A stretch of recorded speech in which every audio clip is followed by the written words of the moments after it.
1993 থেকে 1993-4 থেকে আমি হচ্ছে অ্যাকাউন্টিং পড়ি। হ্যাঁ, তার মানে কত বছর হলো? এটা হচ্ছে 31-32 বছর ধরে, 31-32 বছর ধরে অলরেডি অ্যাকাউন্টিং পড়ছি। কিভাবে? আমি সায়েন্সের স্টুডেন্ট ছিলাম, বাট থার্ড সাবজেক্ট ছিল ম্যাথমেটিক্স, ফোর্থ সাবজেক্ট ছিল অ্যাকাউন্টিং। ইন্টারমিডিয়েটে তাই। পরবর্তীকালে অ্যাকাউন্টিং এ পড়ালেখা করেছি, মাস্টার্স করেছি অ্যাকাউন্টিং এ। হ্যাঁ, ওটার রেজাল্ট অনেক ভালো ছিল। আমি ফার্স্ট ক্লাস প্লেস করা ছিলাম। সিএমএ তে পাশ করেছি, চার্টার সেক্রেটারি পাশ করেছি, এবং most importantly charter accountancy qualify করেছি। এরপরেও আমি এই 32 বছরের লাস্ট 10 ইয়ার্স আরো বেশি পড়েছি, যেটা একাডেমিকে যা পড়েছি তার থেকে বেশি পড়েছি। এটার পরেও আমার অ্যাকাউন্টিং এর কোনো কোনো জায়গায়, স্পেশালি আইএফআরএস এর, এখনো কোনো কোনো জায়গায় মাঝে মাঝে ডাউট হয়, আমাকে আবারও পড়তে হয়। তার মানে এটা খুব ইজি না। আবার একই সঙ্গে সঙ্গে এটাও বলবো যে আইএফআরএস ইজ ভেরি ইজি। হ্যাঁ, এই দুইটা কথাই আমি বললাম। তো প্রথম হচ্ছে আপনাদের যে কাজটা করতে হবে, সেটা হচ্ছে যে আজকের ক্লাসটা 2-3 বার করে দেখবেন, তাহলে আপনি টোটাল গাইডলাইনটা পাবেন। আমি আইএস 12 পড়াবো। আইএস 12 পড়ানোর আগে প্রথম আধা ঘন্টা, যেহেতু তারেক সাহেব আমাকে একটা খুব ইন্টারেস্টিং এরিয়াতে আমাকে ফোকাস করে দিয়েছে, আমি তারেক সাহেবের কোশ্চেনের উপর বেস করে বলতে চাই যে আপনারা যারা আজকে আছেন, আমার রিকোয়েস্ট হচ্ছে প্রথম এই ভিডিওটা, যখন ক্লাসটা হবে, ক্লাসের পরে এটা আপনাদেরকে ভিডিওটা দেয়া হবে, এই ভিডিওটা আপনারা 2-3 বার করে দেখবেন। কেন? প্রথম হচ্ছে আইএফআরএসটা কেন। হ্যাঁ, আমি এটা প্রায়শই বলি, আরেকবার বলি, স্পেশালি যারা professional preparation of financial statement তৈরি করছেন তারা বেশি ইম্পর্টেন্ট। তারেক কামালের ক্লাস যারা পেয়েছেন তারা অলরেডি আইএফআরএস সম্পর্কে একটা ভালো ধারণা তৈরি হয়েছে, বাট আমি সবার উদ্দেশ্যে কমনলি বলছি, কেউ জানেন কেউ জানেন না, কিন্তু আমি বুঝিয়ে বলছি। প্রথম হচ্ছে যে আইএফআরএসটা আসলে বেসিক্যালি কি। আমরা অ্যাকাউন্টিং করি। অ্যাকাউন্টিং করি কেন? একটা বিজনেসের রিফ্লেকশন দেখার চেষ্টা করি।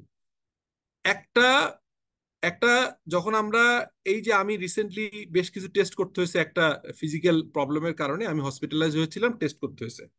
এই টেস্টটাকে যখন আমরা টেস্টটা করি, আসলে আমাকে দেখার চেষ্টা করে ডক্টর যে আমার সমস্ত অর্গানগুলো ঠিক মতো কাজ করছে কিনা, শরীরের ব্যালেন্সটা ঠিক আছে কিনা। যেমন এটাকে বডি মাস ইন্ডেক্স বলে, মানে ওয়েট এবং হাইটের একটা দেখে, ব্লাড প্রেশার, ব্লাড সুগার থেকে সবকিছু, এটাকে একটা চেক করে, এক্সিকিউটিভ হেলথ চেকআপ। তো আমি এক্সিকিউটিভ হেলথ চেকআপ প্রতি 6 মাস পর পর করি, বা 1 বছরে একবার করতে হয়, 6 মাস বেড়ে গেল।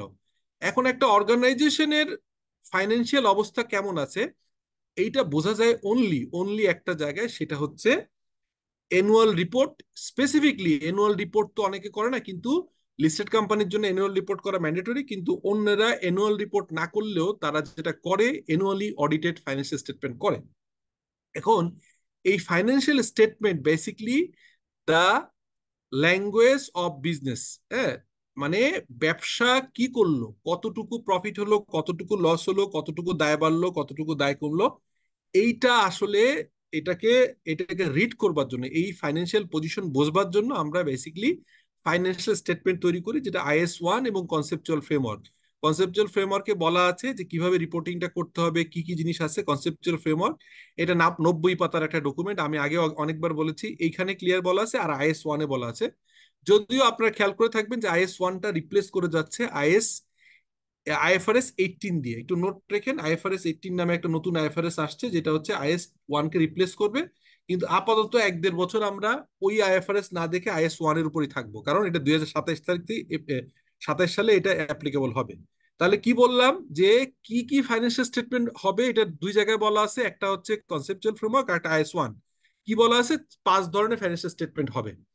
এখন এইটা হচ্ছে এন্ড রেজাল্ট, অর্থাৎ একটা ফাইন্যান্সিয়াল স্টেটমেন্ট যখন আমরা দেখি, অডিটেড হয়ে আমাদের সামনে আসে, তখন এটা একটা complete set of a picture of a organization for the year, let's say 2023-24। মানে যদি এমন হয় July 1, 2023 টু June 30, 2024, এই 1 বছর, বা যে কোনো একটা বছর, পার্টিকুলার ইয়ারের সারা বিজনেসের একটা সামগ্রিক চিত্র তুলে ধরা হয় হচ্ছে ফাইন্যান্সিয়াল স্টেটমেন্টে। সেই ফাইন্যান্সিয়াল স্টেটমেন্টে কি থাকে আমরা পপুলারলি জানি, যে ব্যালেন্স শিট বা statement of financial position, profit and loss, যেটাকে আমরা বলি profit or loss, and other comprehensive income, তারপর হচ্ছে চেঞ্জ ইন ইকুইটি স্টেটমেন্ট, তারপরে আমরা করি হচ্ছে ক্যাশ ফ্লো স্টেটমেন্ট, এবং finally notes to the financial statement, financial disclosure. So that is the set of financial statement আমাদের সবাইকে করতে হয়, এটাকে বলা হয় general purpose financial statement. So এই টার্মটাও আপনারা জানলেন, আগে জেনে থাকলেও নতুন করে জানলেন যে ফাইন্যান্সিয়াল স্টেটমেন্ট অডিটেড হয়, যেটা আমরা একই সঙ্গে অডিট করে এনবিআর জমা দিতে হয়, তারপরে হচ্ছে এফআরসি তে এখন জমা দিতে হয়। একই জিনিস আমরা হচ্ছে আরজেস জমা দিই, ব্যাংক লোন দিলে ব্যাংক লোন নেওয়া থাকলে ব্যাংকে জমা দিতে হয়। এই যত জায়গায় লিস্টেড কোম্পানি হইলে Dhaka stock exchange, Chittagong stock exchange বা বা বাংলাদেশ সিকিউরিটি কমিশন জমা দিতে হয়, সবগুলোকেই একটা কমন ফরম্যাটে হয়, সেটার নাম হচ্ছে জেনারেল পারপাস ফাইন্যান্সিয়াল স্টেটমেন্ট। এখন এই জেনারেল পারপাস ফাইন্যান্সিয়াল স্টেটমেন্ট তৈরি করবার জন্য জেনারেল পারপাস সব কমন হতে হবে। স্বাভাবিকভাবেই একজন যদি কেউ বলে যে আমি কারোর কাছে টাকা পাই, তার মানে অ্যাকাউন্টস রিসিভেবল, এটা যদি বলে, আরেকজন যদি বলে ডেটর, যেমন আমরা একসময় ডেটর বলতাম, বাংলায় যদি বলে হচ্ছে পাওনাদার বা দেনাদার, হ্যাঁ বাংলায় আমরা বলতাম দেনাদার, আমরা বাংলাদেশি মানুষ, আমরা বললাম দেনাদার, যে অমুক অমুকের অমুক অমুক অমুক দেনাদার, অমুক দেনাদারের কাছে আমি 10 লক্ষ টাকা পাই, অমুক দেনাদার কাছে। আরেকজন বলল যে আপনার অ্যাকাউন্টস রিসিভেবল আছে 10 লাখ, আরেকজন বলল ডেটর আছে 10 লাখ। তো এই তিনজন যদি তিন রকম টার্ম বলে, যারা অ্যাকাউন্টেন্ট না তাদের জন্য এটা বোঝা খুবই কঠিন। এই জন্য সারা পৃথিবীব্যাপী অ্যাকাউন্টিংটাকে কমন ফরম্যাটে আনবার জন্য, অ্যাকাউন্টিংটাকে একই ল্যাঙ্গুয়েজে আনবার জন্য, টোটাল অ্যাকাউন্টিং এ রিফ্লেক্ট করবার জন্য কিছু গ্রামার তৈরি করেছে। তার মানে একটা ব্যবসার financial statement is the basically the sir, reflection. Sorry, শোনা যাচ্ছে? বলেন। শোনা যাচ্ছে? হ্যাঁ, জি বলছি যে, স্যার, শোনা যাচ্ছে। জি জি, আমি বলছি যে একটা বিজনেসের ট্রু পিকচার রিফ্লেক্ট করে হচ্ছে ফাইন্যান্সিয়াল স্টেটমেন্টে। আর এই ফাইন্যান্সিয়াল স্টেটমেন্টকে লেখার জন্য, যেমন আমরা বাংলায় কথা বলি, বাংলায় লিখি, এখন লিখতে যে যদি কেউ বলে যে গৃহ, হ্যাঁ, গৃহ মানে ঘর, হ্যাঁ এটা আমরা জানি। এখন গৃহ বানানটা কমন হতে হবে, ঘর বানানটা কমন হতে হবে। এমন করা যাবে না যে এক একজন এক এক ভাবে লিখলো। তাহলে যেটা হবে সেটা হচ্ছে ভাষাটা ইউনিফর্ম হবে না, এটা গুরুচণ্ডাল হয়ে যাবে, নষ্ট হয়ে যাবে, প্রপারলি মানুষ কমিউনিকেটেড করা যাবে না। ভাষা তৈরি হয় কমিউনিকেশনের জন্য, একইভাবে বোঝানোর জন্য, ভাবের আদান প্রদান করবার জন্য। তেমনি ভাবে financial statement is basically A A medium যেখানে একটা বিজনেসের পারফরমেন্স ট্রান্সলেট হয়। যারা তৈরি করে তারা তৈরি করে ওভারঅল স্টেক হোল্ডারদের ভিতর দিয়ে দেয়। তো এখানে যেমন ভাষার কিছু ব্যাকরণ আছে, বাংলায় যেটাকে বলে পার্টস অফ স্পিচ আছে, যেটাকে বাংলায় বলে কি, ইংরেজি বলে parts of speech, tense, Bangla বলে কাল, পার্টস অফ স্পিচ কি কি জন্য বলে বাংলায়, যাই হোক, এগুলো আমাদের করতে হয়। একটা ভাষার একটা গ্রামার থাকে, সন্ধি থাকে, সন্ধি বিচ্ছেদ থাকে, সমাস থাকে, হ্যাঁ, এগুলো থাকে। তেমনি ভাবে অ্যাকাউন্টিং এর basically IFRS is the grammar of accounting. তাহলে আমরা বলি ব্যবসার ভাষা হচ্ছে অ্যাকাউন্টিং, যেখান থেকে ব্যবসার অবস্থা বোঝা যায়, আর অ্যাকাউন্টিং এর গ্রামার হচ্ছে আইএফআরএস। এখন আপনারা আমাকে সংক্ষিপ্ত আকারে বলেন যে এই আইএফআরএস কত ধরনের আছে, how many types of IFRS. কেউ একজন বলেন, আমার সেশনগুলো আগে যারা নিয়মিত করেছেন তারা বলেন। এখন 33 জন হয়েছেন, মাসাল্লাহ, বলেন যে আইএফআরএস কত ধরনের,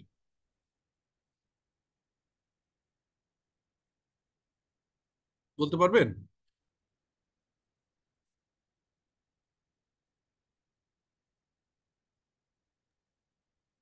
স্যার আইএস আছে 42টা, আর আইপিএস আছে 18টা।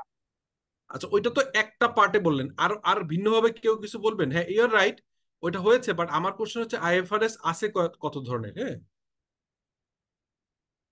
উনি যেটা বলছে উনি কিন্তু রাইট, উনি রং বলে নাই, কিন্তু উনি একটা সেন্স থেকে বলছে, আমি এটা আর একটু অন্য সেন্স থেকে চাচ্ছি অ্যান্সারটা।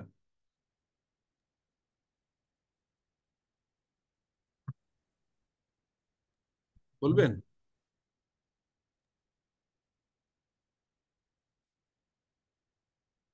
হুম, আর কেউ কিছু বলবেন না?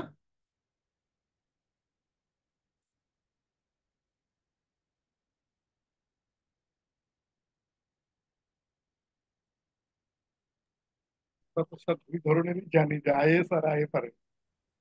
আচ্ছা, আচ্ছা, আমি এখন দেখেন এই যে আপনারা কেউ কি জান, কেউ মানে মানে এর চেয়ে বেটার ভাবে কেউ বলতে পারবেন না?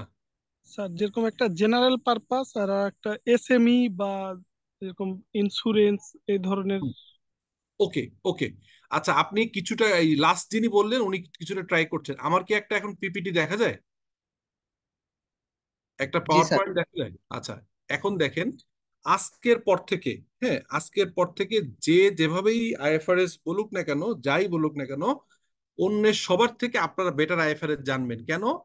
আমি যেটুকু বলবো হয়তো সব বলতে পারবো না, যেটা বলবো এটা এত সলিড বলবো যে এর বাইরে কোনো কথা থাকবে না। এটাই হচ্ছে একটাই কথা, আইএফআরএস হচ্ছে মূলত চারটা টাইপের, অলরেডি তিনটা আছে আর একটা আসতেছে। কিরকম? প্রথম যে আইএফআরএস, আমরা একটু আগে যিনি একজন বললেন যে 41টা আইএস আছে আর 17টা আইএফআরএস আছে, 17-এর উপর 18 আসছে, 19 আসছে। He is right, but partial right. Partial right মানে কি? আমরা যখন একটা হাতি দেখতে যাব, হাতি, তখন হাতিতে যারা হচ্ছে যে ধরেন যাদের হচ্ছে পার্শিয়াল দেখে, কেউ হয়তো হাতির কান ধরলে বলবে যে হাতি হচ্ছে কুলার মতো। কেউ যদি পা ধরে, হাতির পা ধরে, ধরেন ভালো দেখতে পারে না, অর্ধেক দেখে বা পুরোটা দেখতে পারে না বা চোখে কম দেখে, উনি হাতি দেখতে গেলে উনি যদি হাতির পা পা ধরে তাহলে মনে হবে যে হাতি হচ্ছে থাম্বার মতো। So, এক একজন এক এক ভাবে দেখবে, বাট আপনাদের কোশ্চেন হচ্ছে যে এইটা আসলে কমপ্লিট পিকচার দেখতে হবে। আমি প্রথম আধা ঘন্টা সময় নিয়েছিলাম জেনারেল কথাবার্তা, যেহেতু আপনাদের সাথে আমার দেখা সাক্ষাৎ কম হয়। আইএফআরএস আইএফআরএস 12 বা আইএস 12, যেটা আইএফআরএস 12 বলবো না, আইএস 12-এ যাব, ইনকাম ট্যাক্সে যাব, তার আগে বলি চার ধরনের আইএফআরএস আছে। প্রথম আইএফআরএস যেটা, যে আইএফআরএস, এটাই আমরা জানি, সেটা হচ্ছে 41টা আইএস ছিল। এখন ছিল বলছি কেন, আসলে আলটিমেটলি 41টা বন্ধ হয়ে এখন ইফেক্টিভলি আপনার এখন আইএস আছে হচ্ছে 24টা। তার ভিতরে আবার একটা বন্ধ হয়ে যাবে, আইএস 1। তো আপাতত 24টা আইএস আছে, ঠিক আছে। আর বাংলাদেশে অ্যাপ্লিকেবল আইএফআরএস 16টা, 17টা, বাট একটা বন্ধ হয়ে গেছে, আইএফআরএস 4 বন্ধ হয়ে গেছে। তার মানে এই যে একটু আগে বললাম যে এই আইএফআরএস, যেটা আমরা আইএফআরএস জানি, এইগুলোকে জানি না, কিন্তু আমরা নিচেগুলো জানি না, উপরেরটা জানি। এই জানাটার একটা পার্ট হচ্ছে মূল আইএফআরএস, এটাকে বলে মেইন আইএফআরএস। মেইন আইএফআরএস এর ভিতরে কি কি আছে? আপনার হচ্ছে 24টা আইএস আর 16টা আইএফআরএস আপাতত। এরপরে আরো হবে, আরো দুইটা আসবে, আপাতত যেহেতু নাই আমরা এটুকু বলবো যে মোট 40টা, 16টা হচ্ছে আইএফআরএস আর 24টা আইএস। মোট আইএফআরএস এর সংখ্যা, আইএস এবং আইএফআরএস মিলে আমরা একসাথে বলবো আইএফআরএস, এরকম 40টা আছে। বলেন কয়টা মেইন আইএফআরএস, কয়টা বলেন?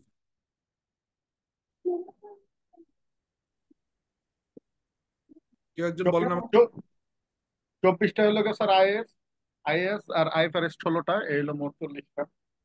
Good, very good. আচ্ছা, এবার আসেন, ভেরি গুড। তাহলে এটা আমরা জানি, এইটাই জানি আমরা, মূলত এইটাই জানি, এটাই সবাই জানি। বাট এখানে একটা কোশ্চেন আছে, কোশ্চেনটা হচ্ছে যেটা জানি না সেটা হচ্ছে এখানে শুরু। আমরা এখন সারা পৃথিবীতে অলরেডি বিজনেসের ভিতর দুইটা ভাগ আছে, একটাকে বলে মেইন বিজনেস আর একটা বলে এসএমই, স্মল মিডিয়াম এন্টারপ্রাইজ। এটা সংজ্ঞাটা এক এক দেশে এক এক রকম। বাংলাদেশের এই এসএমই সংজ্ঞাটা এসএমই ফাউন্ডেশন একরকম দিচ্ছে, তারপরে হচ্ছে বাণিজ্য মন্ত্রণালয় একরকম দিচ্ছে।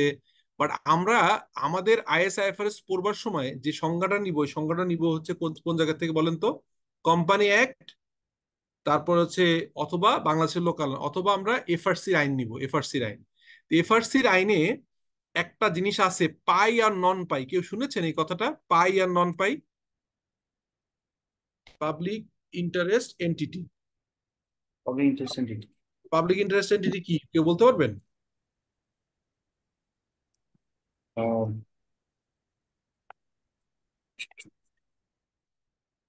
বলেন, পাবলিক ইন্টারেস্ট এন্টিটি কেউ বলতে পারবেন?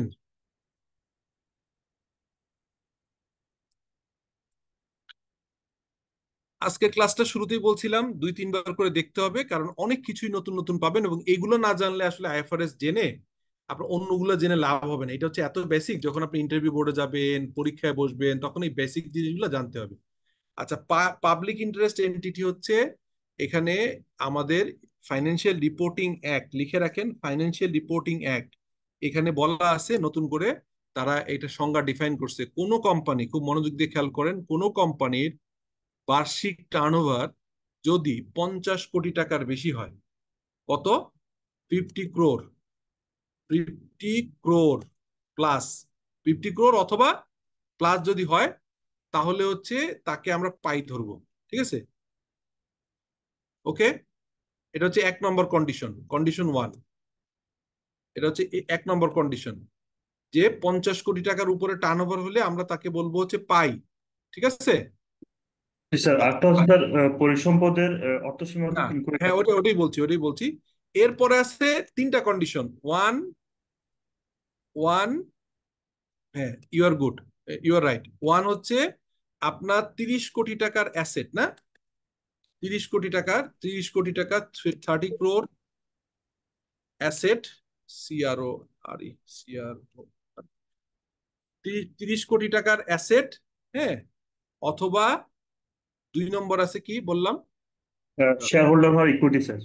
না, 2 নম্বর হচ্ছে আপনার 10 কোটি টাকার হচ্ছে লাইবিলিটি, 10 কোটি টাকার লাইবিলিটি, সিআরও লাইবিলিটি। ওকে। আর হচ্ছে থার্ড কি? থার্ডটা কি হচ্ছে বলেন? Number of employee. হ্যাঁ, নাম্বার অফ এমপ্লয়ি হবে কতজনের উপর? 50 জন, 50% এমপ্লয়ি। হ্যাঁ, আচ্ছা। এখন কোশ্চেন হচ্ছে, আমি যেটা কথাটা বললাম আপনাদেরকে, সেটা হচ্ছে যে এই তিনটার যে কোনো দুটো। প্রথম হচ্ছে যে কোনো কোম্পানি যদি সরাসরি 50 কোটি টাকা বা তার উপরে হয়ে যায়, তাহলে সরাসরি আপনি বলবেন যে এটা পাইতে পড়ে গেছে। ঠিক আছে?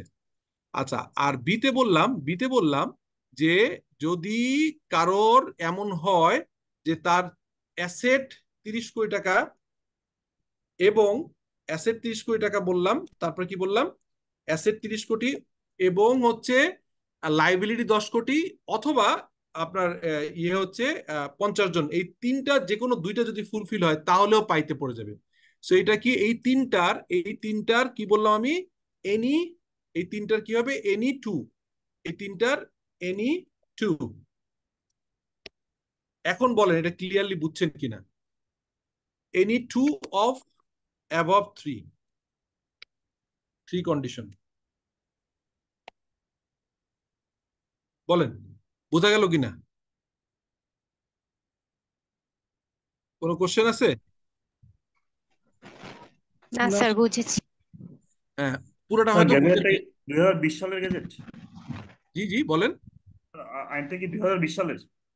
না, এটা 2015 হচ্ছে 2015-র পরে আবার এটা অ্যামেন্ডমেন্ট হয়েছে, লাস্ট এটা। এখন লেটেস্ট যেটা আছে এটা বলছি। প্রথমে ছিল এখানে 5 কোটি, এখানে ছিল হচ্ছে 3 কোটি, 1 কোটি, 1 কোটি স্যার। এখানে 5 জন ছিল, হ্যাঁ, বা জি এরকম স্যার। 50 জন ছিল না। তো যাই হোক, এখন যেটা হচ্ছে যে আমরা যদি কোনো কোম্পানি সরাসরি 50 কোটি টাকার উপর টার্ন ওভার হয়, তাহলে তাকে পাই হিসাবে ধরে আইএফআরএস মেইনটা করতে হবে, তার কোনো অপশন নাই, এটা করতেই হবে, মাস্ট ফুলফিল করতে হবে। এখন 50 কোটি হয় নাই, নতুন ব্যবসা, সেল হয় নাই, কিন্তু সেই ব্যবসার অ্যাসেট 30 কোটি, 10 কোটি লাইবিলিটি, 50 জন এমপ্লয়ি, যে কোনো এই তিনটা যে কোনো দুইটা ফিল আপ হলেও তার মেইন আইএফআরএস করতে হবে। আর যদি এইটা কোনোটাই, এ এবং বি কোনোটাই যদি ফুলফিল না করে, তখন হবে পাই, নন পাই। তখন এই নন পাই হয়ে গেলে তখন তারা অপশনালি আইএফআরএস ও করতে পারবে। আইএফআরএস যদি কঠিন মনে হয় তাহলে আইএফআরএস ফর এসএমই করতে পারবে। ঠিক আছে? আইএফআরএস ফর এসএমই করতে পারবে। ক্লিয়ার? আইএফআরএস ফর এসএমই তে মোট মোট আইএফআরএস ফর এসএমই আছে কয়টা? 35টা। নাম্বার কত? 35টা। সরাসরি এক থেকে IFRS for SME 1, IFRS for SME 2, IFRS for SME 3। এখানে আছে কত? আমি বললাম আইএএস আছে হচ্ছে 24টা, আর হচ্ছে আপাতত বাড়বে পর্যন্ত। প্লাস আছে কি কি বলছিলাম, আর হচ্ছে আইএফআরএস আছে 16টা। ঠিক আছে? This is all. হ্যাঁ, আর এখানে কি বললাম? আইএফআরএস ফর এসএমই আছে হচ্ছে এই 35টা। এখন আপনি আসেন ইপসাস, এটার নাম কি শুনেছেন? ইপসাস নাম শুনেছেন কেউ?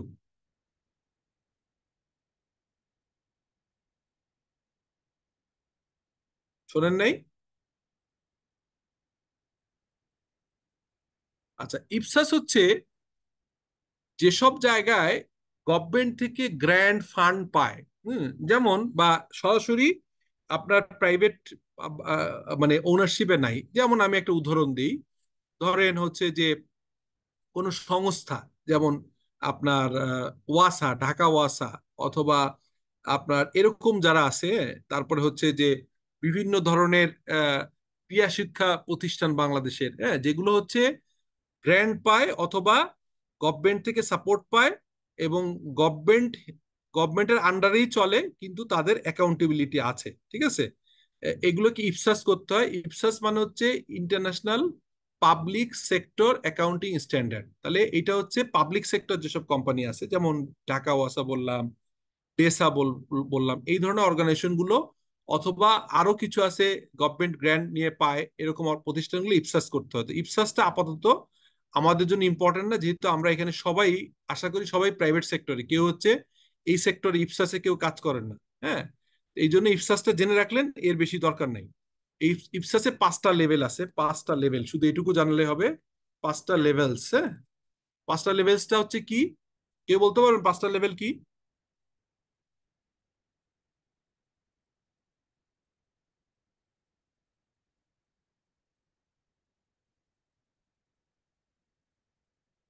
বলতে পারবেন কেউ?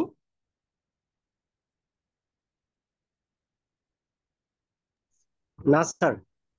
ওকে, আচ্ছা, একটু দেখাই দিই, তাহলে হয়তো আপনাদের সুবিধা হতে পারে।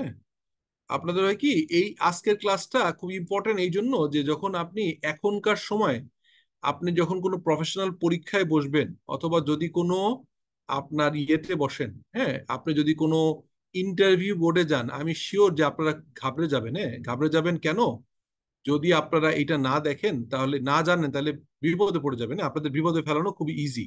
হ্যাঁ, বিপদে ফেলানো কেন ইজি আমি বললাম কথাটা, এই জন্য ইজি বললাম যে অ্যাটলিস্ট আপনাকে এত বেশি চেক করবে না, এত বেশি দেখার সুযোগ থাকবে না আপনাকে টেস্ট করার, কিন্তু সারফেস লেভেলে কিছু জিনিস কিন্তু আপনাকে জিজ্ঞেস করবে, বোঝার চেষ্টা করবে। এখন এখানে কি একটা জিনিস দেখা যাচ্ছে এখন? এই যে ইপসাস দেখা যায়, ইপসাস দেখতেছেন? জি স্যার। ওকে, এখন আমি কি বললাম যে 5টা স্টেপ, এই যে 5টা স্টেপ।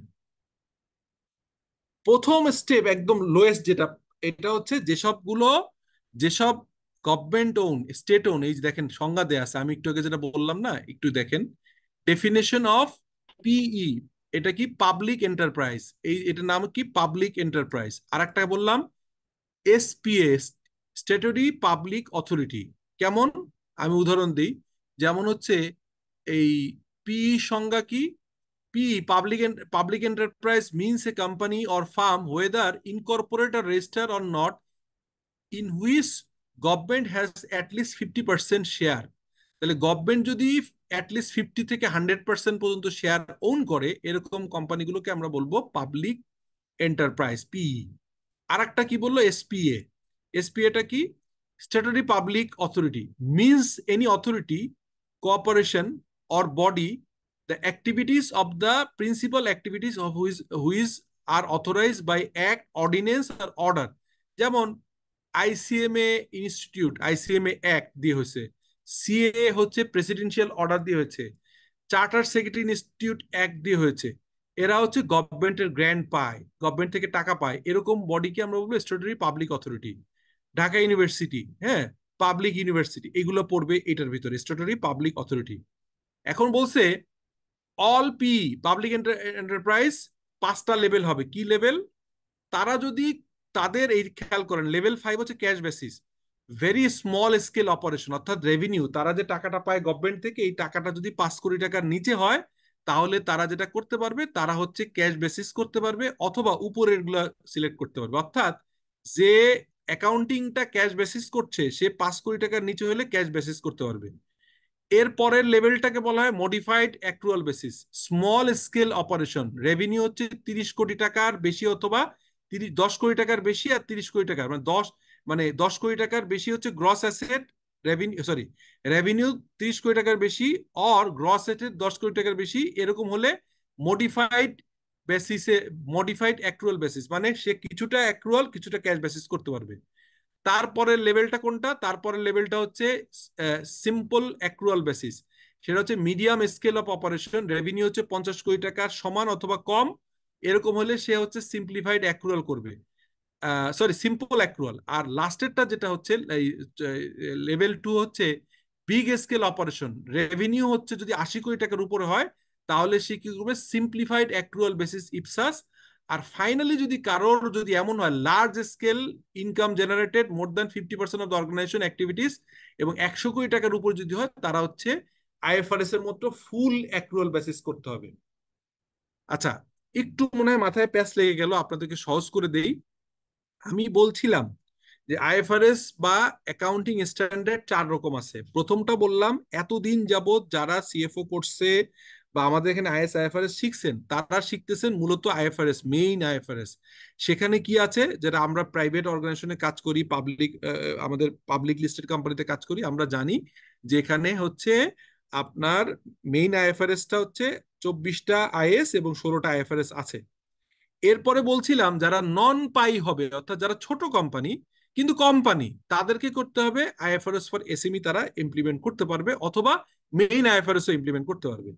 এরপরে আছে কি, যেটা হচ্ছে স্টেট ওন পাবলিক এন্টারপ্রাইজ অথবা আমরা বললাম স্টেটারি পাবলিক অথরিটি, যারা হচ্ছে গভর্নমেন্ট ওন যেসব আছে প্রতিষ্ঠান, সেগুলো হচ্ছে 5টা লেভেলে ভাগ করবে টার্নওভারের বেসিসে। এই হচ্ছে গেল 3টা।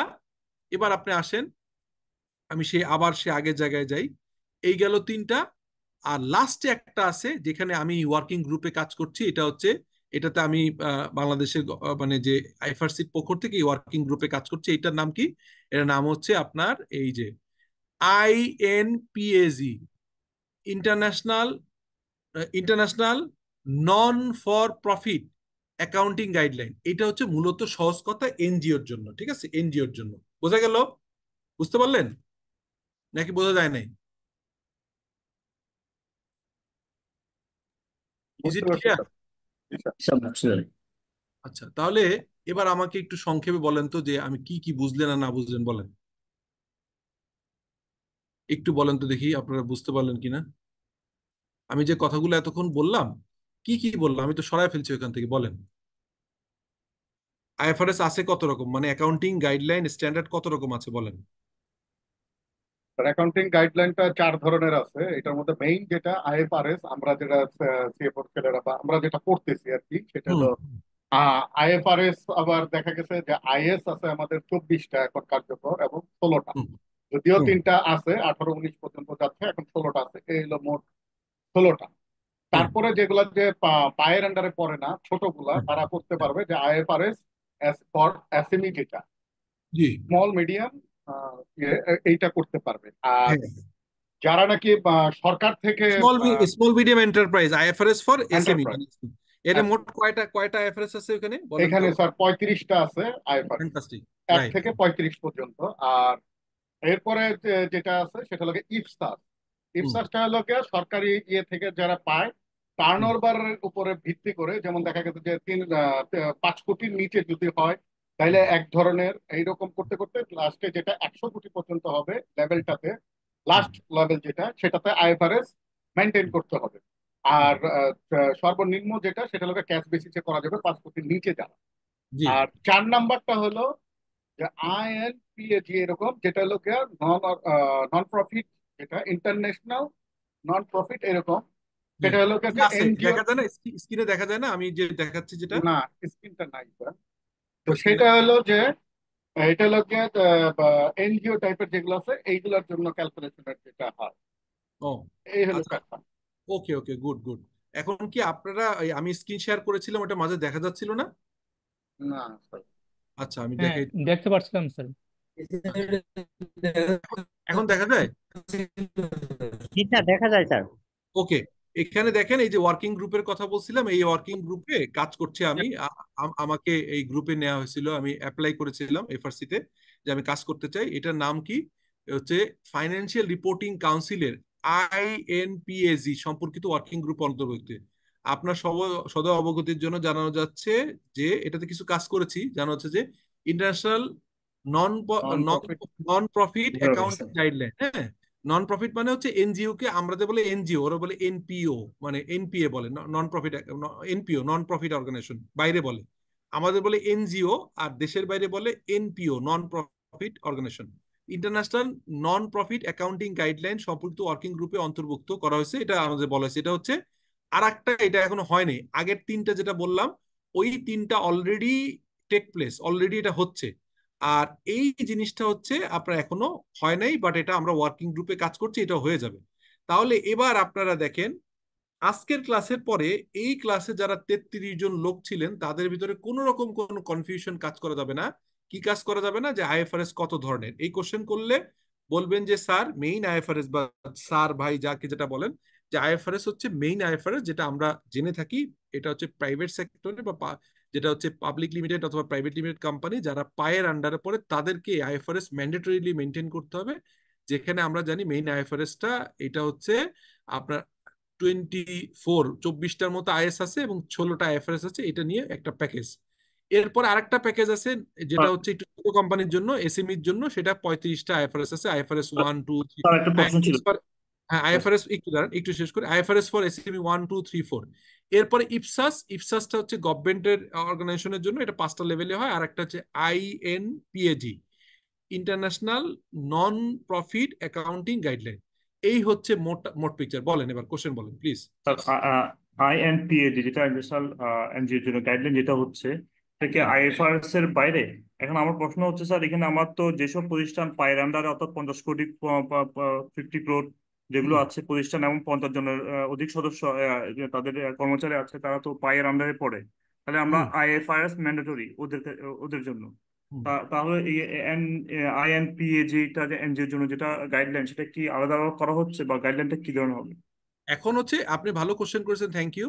এটা হচ্ছে যেটা হবে সেটা হচ্ছে যে এখন পর্যন্ত এটা কমপ্লিট হয়নি, কমপ্লিট হওয়ার পরে যেমন আগে কিন্তু আমি বলি আপনার কোশ্চেনটা অ্যান্সারটা বলি, এই যে আইএফআরএস ফর এসএমই কিন্তু এফআরসি অ্যাডাপ্ট করেছে, ফাইন্যান্সিয়াল রিপোর্টিং কাউন্সিল অ্যাডাপ্ট করেছে।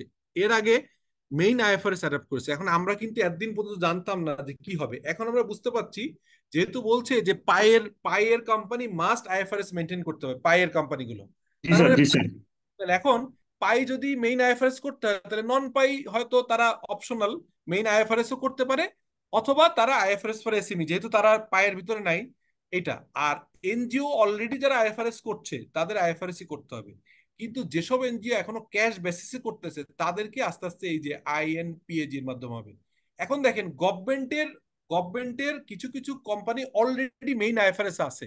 এখন ক্লাস 1-এ পড়লে ক্লাস 2-তে যদি ওঠে, ক্লাস 2-র পরে 3-তে ওঠে, ক্লাস 5-এ ওঠার পরে কিন্তু ক্লাস 6-এ যাবে, কখনো 5-এ আসবে না। অর্থাৎ কোন কোম্পানি, এটা তো সবই আসছে গত 3-4 বছরের কাহিনী, এর আগে তো আমরা আইএফআরএস বলতে বুঝতাম এটা। এখন যদি কোনো কোম্পানি একবার ক্লাস 6-এ উঠে যায়, অর্থাৎ যদি সে আইএফআরএস এর মেইনটা দেখে, তারা সুযোগ নেয় ক্লাস 5 4 3-তে আসা। অতএব যে অলরেডি আইএফআরএস ইউজ করেছে সে আইএফআরএস ই করতে হবে, তার আর সুযোগ নেই আইএফআরএস ফর এসএমই অথবা ইপসাস অথবা আইএনপিএজিতে আসা। তো ধরেন যেসব কোম্পানি অথবা এনজিও অথবা government state own organization, state P public enterprise অথবা গভর্নমেন্ট মানে অর্গানাইজেশন যেগুলো আছে, স্ট্যাটুটরি অর্গানাইজেশন আছে, তারা যারা অলরেডি মেইন আইএফআরএস করে তাদেরকে মেইন আইএফআরএস মেনটেন করে যেতে হবে।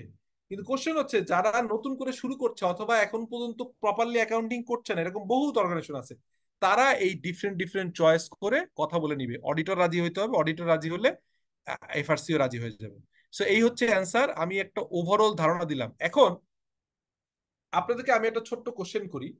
ধরেন আপনি আমি লেটস আমি বলি, আমি ধরেন বিসলিউশন নামে একটা কোম্পানির চেয়ারম্যান, এটার আমি one of the major share holder এবং চেয়ারম্যান। হ্যাঁ, এখন আমি আমাদের অর্গানাইজেশনে আমরা যেহেতু পিএলসি পাবলিক লিমিটেড কোম্পানি, আমরা ফুল আইএফআরএস মেনটেন করি। এখন আমি কি বলতে পারতাম যে আমি আইএফআরএস এর 40টা, আপনি বলছেন স্যার আইএস আছে হচ্ছে 24টা, আইএফআরএস আছে হচ্ছে আপনার হচ্ছে 16টা, তা আমি আইএফআরএস 15টা মেনটেন করব না, আর সব করব আইএফআরএস 15 করব না, অথবা আমি আর সবই করব আইএস 12 করব না, এইটা কি বলার সুযোগ আছে? কোশ্চেনটা বুঝছেন কিনা? না স্যার, না স্যার, বলার আইফারেস সুযোগ দেখলে নেই। সবগুলোই দেখ। এটা একদম গুড কোশ্চেন করছেন। আইএস 1-এ বলা আছে যে দেয়ার ইজ, এটাকে বলা হচ্ছে আনকন্ডিশনাল। আনকন্ডিশনাল আপনাকে বলতে হবে, পার্শিয়াল করার সুযোগ নেই, আপনি ফুললি এক্সপ্লিসিটলি আপনাকে ফুললি হচ্ছে আপনার এই আইএফআরএস মেনটেন করতে হবে। আপনার সুযোগ নাই যেটা করব এটা করব না, চুজ অ্যান্ড পিক, মানে চুজ অ্যান্ড পিক করার কোনো সুযোগ নেই, সবগুলোই করতে হবে আপনাকে। আনরিজার্ভ একটা স্টেটমেন্ট দিতে হবে, আমি আইএফআরএস মানলে সবকিছুই মানছি। ওকে, সো এই হচ্ছে মোটামুটি আমার ওভারঅল ধারণা। এখন বলেন, কোনো কোশ্চেন থাকলে করেন, আমি এখন চলে যাব IS-12 বলেন।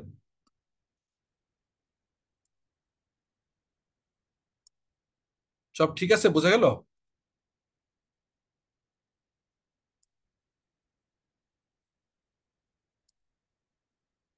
এতক্ষণ যে কথাগুলো বললাম, কারো কোনো ডাউট আছে? না স্যার। এত এত ইজিলি বুঝলে তো সমস্যা। বলেন, কোশ্চেন থাকা উচিত। তাহলে আমাদের কেউ যদি এখন বলে যে আইএফআরএস কত ধরনের, আপনি বলবেন 4 ধরনের আইএফআরএস আছে। একটা হচ্ছে মেইন আইএফআরএস। মেইন আইএফআরএস এর ভিতরে আপনার 24টা আইএস ভ্যালিড আছে। আইএস এবং আইএফআরএস। হ্যাঁ, এবং 16টা আইএফআরএস আছে। সামনে চেঞ্জ হবে, কারণ আপনার 2027 সালে এসেই আপনি দেখবেন, 2027 সালে এসেই দেখবেন যে আইএস একটা কমে গেছে, IS-1 বন্ধ হয়ে যে IFRS 18 শুরু হবে, তখন হবে 23টা আইএস, 17টা আইএফআরএস, ঠিক আছে? এরপর যখন IFRS 19 অ্যাপ্লাই হবে, তখন হবে 23টা হচ্ছে আইএস আর 18টা আইএফআরএস, তখন 23 আর 18 41 হয়ে যাবে। এরকম করে চেঞ্জ হবে। এটা তো মানে এমন না যে একবারে করলেই শেষ। এই হচ্ছে আইএফআরএস এর একটা ওভারঅল বাউন্ডারি। এখন আজকে যে আইএসটা করব, এই আইএসটা সম্পর্কে কি ধারণা, কেউ একজন বলেন তো, হোয়াট ইজ ইনকাম ট্যাক্স? বলেন, কোন আইডিয়া আছে?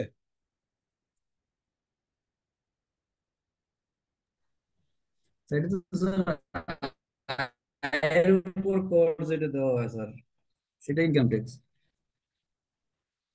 কি বলছেন ভাই?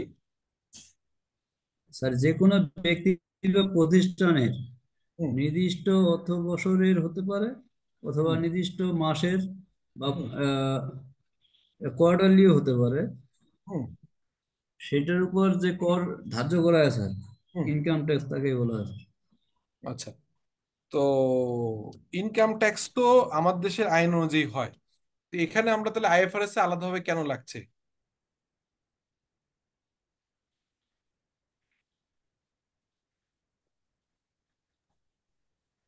এটা আলাদাভাবে কেন লাগছে? আমাদের দেশে তো আইন তো আছে। ইনকাম ট্যাক্সের আগে যেটা আইন ছিল, 1984 সালের আইন, অর্ডিন্যান্স ছিল, সেটা হচ্ছে ইনকাম ট্যাক্স অর্ডিন্যান্স 1984। গত বছর সেটা আসছে income tax act 2023। Income tax act চলে আসছে 2023, সরি।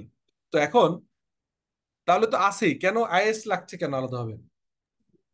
স্যার অ্যাকচুয়ালি স্যার, আহ, আমরা যে বুক অফ অ্যাকাউন্টসটা মেনটেন করি এবং ট্যাক্স অফিস যে বুক অফ অ্যাকাউন্টস মেনটেন করে, এই দুটার মধ্যে একটা ভেরিয়েশন আসে। আর এই ভেরিয়েশনের জন্যই স্যার IS-12টা আছে স্যার। কিরকম ভেরিয়েশন আসতে পারে বলেন তো একটু। ভালো লাগছে আপনার অ্যান্সারটা হচ্ছে, বলেন তো কিরকম। ফুল প্রভিশন যে statement financial asset and liabilities এর ক্ষেত্রে যেটা আমরা প্রভিশন যেটা রাখছি আর কি, অ্যাপ্রোচ ফর অ্যাকাউন্টিং ট্যাক্স, এটা একটু মানে ডিফারেন্ট, এটা মানে চেঞ্জেস আর কি এটা। আর একটু সিম্পলিফাইড হইতে বলেন না, আপনার অ্যান্সারটা স্যার, কঠিন। স্যার আমি বলি স্যার। বলেন। স্যার এটা তো স্যার ইন্টারন্যাশনাল ভাবে স্যার এটাকে নেওয়ার জন্য স্যার, যে আমাদের নির্দিষ্ট আমাদের বাংলাদেশের যে নিয়ম কানুন আছে, এটার সাথে তো স্যার বাইরের দেশগুলোর কোনো মিল নাও থাকতে পারে। না, অন্য কে কে মাঝে যে বললো, দ্বিতীয় আমি বলছি। হ্যাঁ। স্যার দ্বিতীয় স্যার, কথা হলো স্যার আর যে যখন এইটাতে আমরা দেখা গেছে যে আইএস আমরা কোন অনুযায়ী, স্যার আমরা আইএস বা আইএফআরএস অনুযায়ী যখন করি আর লোকাল ল, এদের সেটার মধ্যে কিছুটা পার্থক্য থাকে। যেরকম আমি একটা অ্যাসেটের না না না, এটা, ডিপ্রিসিয়েশন। জি জি, না এটা না। অ্যান্সারটা আরেকজন যে আমাকে মাঝে বললেন, সবাই একবার অ্যান্সার করেন। একজন বলছিলেন যে আমি বলতে চাই, কে বলতে চাচ্ছিলেন? স্যার বলেছে আমি। আমি হ্যাঁ বলেন। বলছিলাম। হ্যাঁ, মঞ্জু, মঞ্জু ভাইয়া বলেন, হ্যাঁ প্লিজ।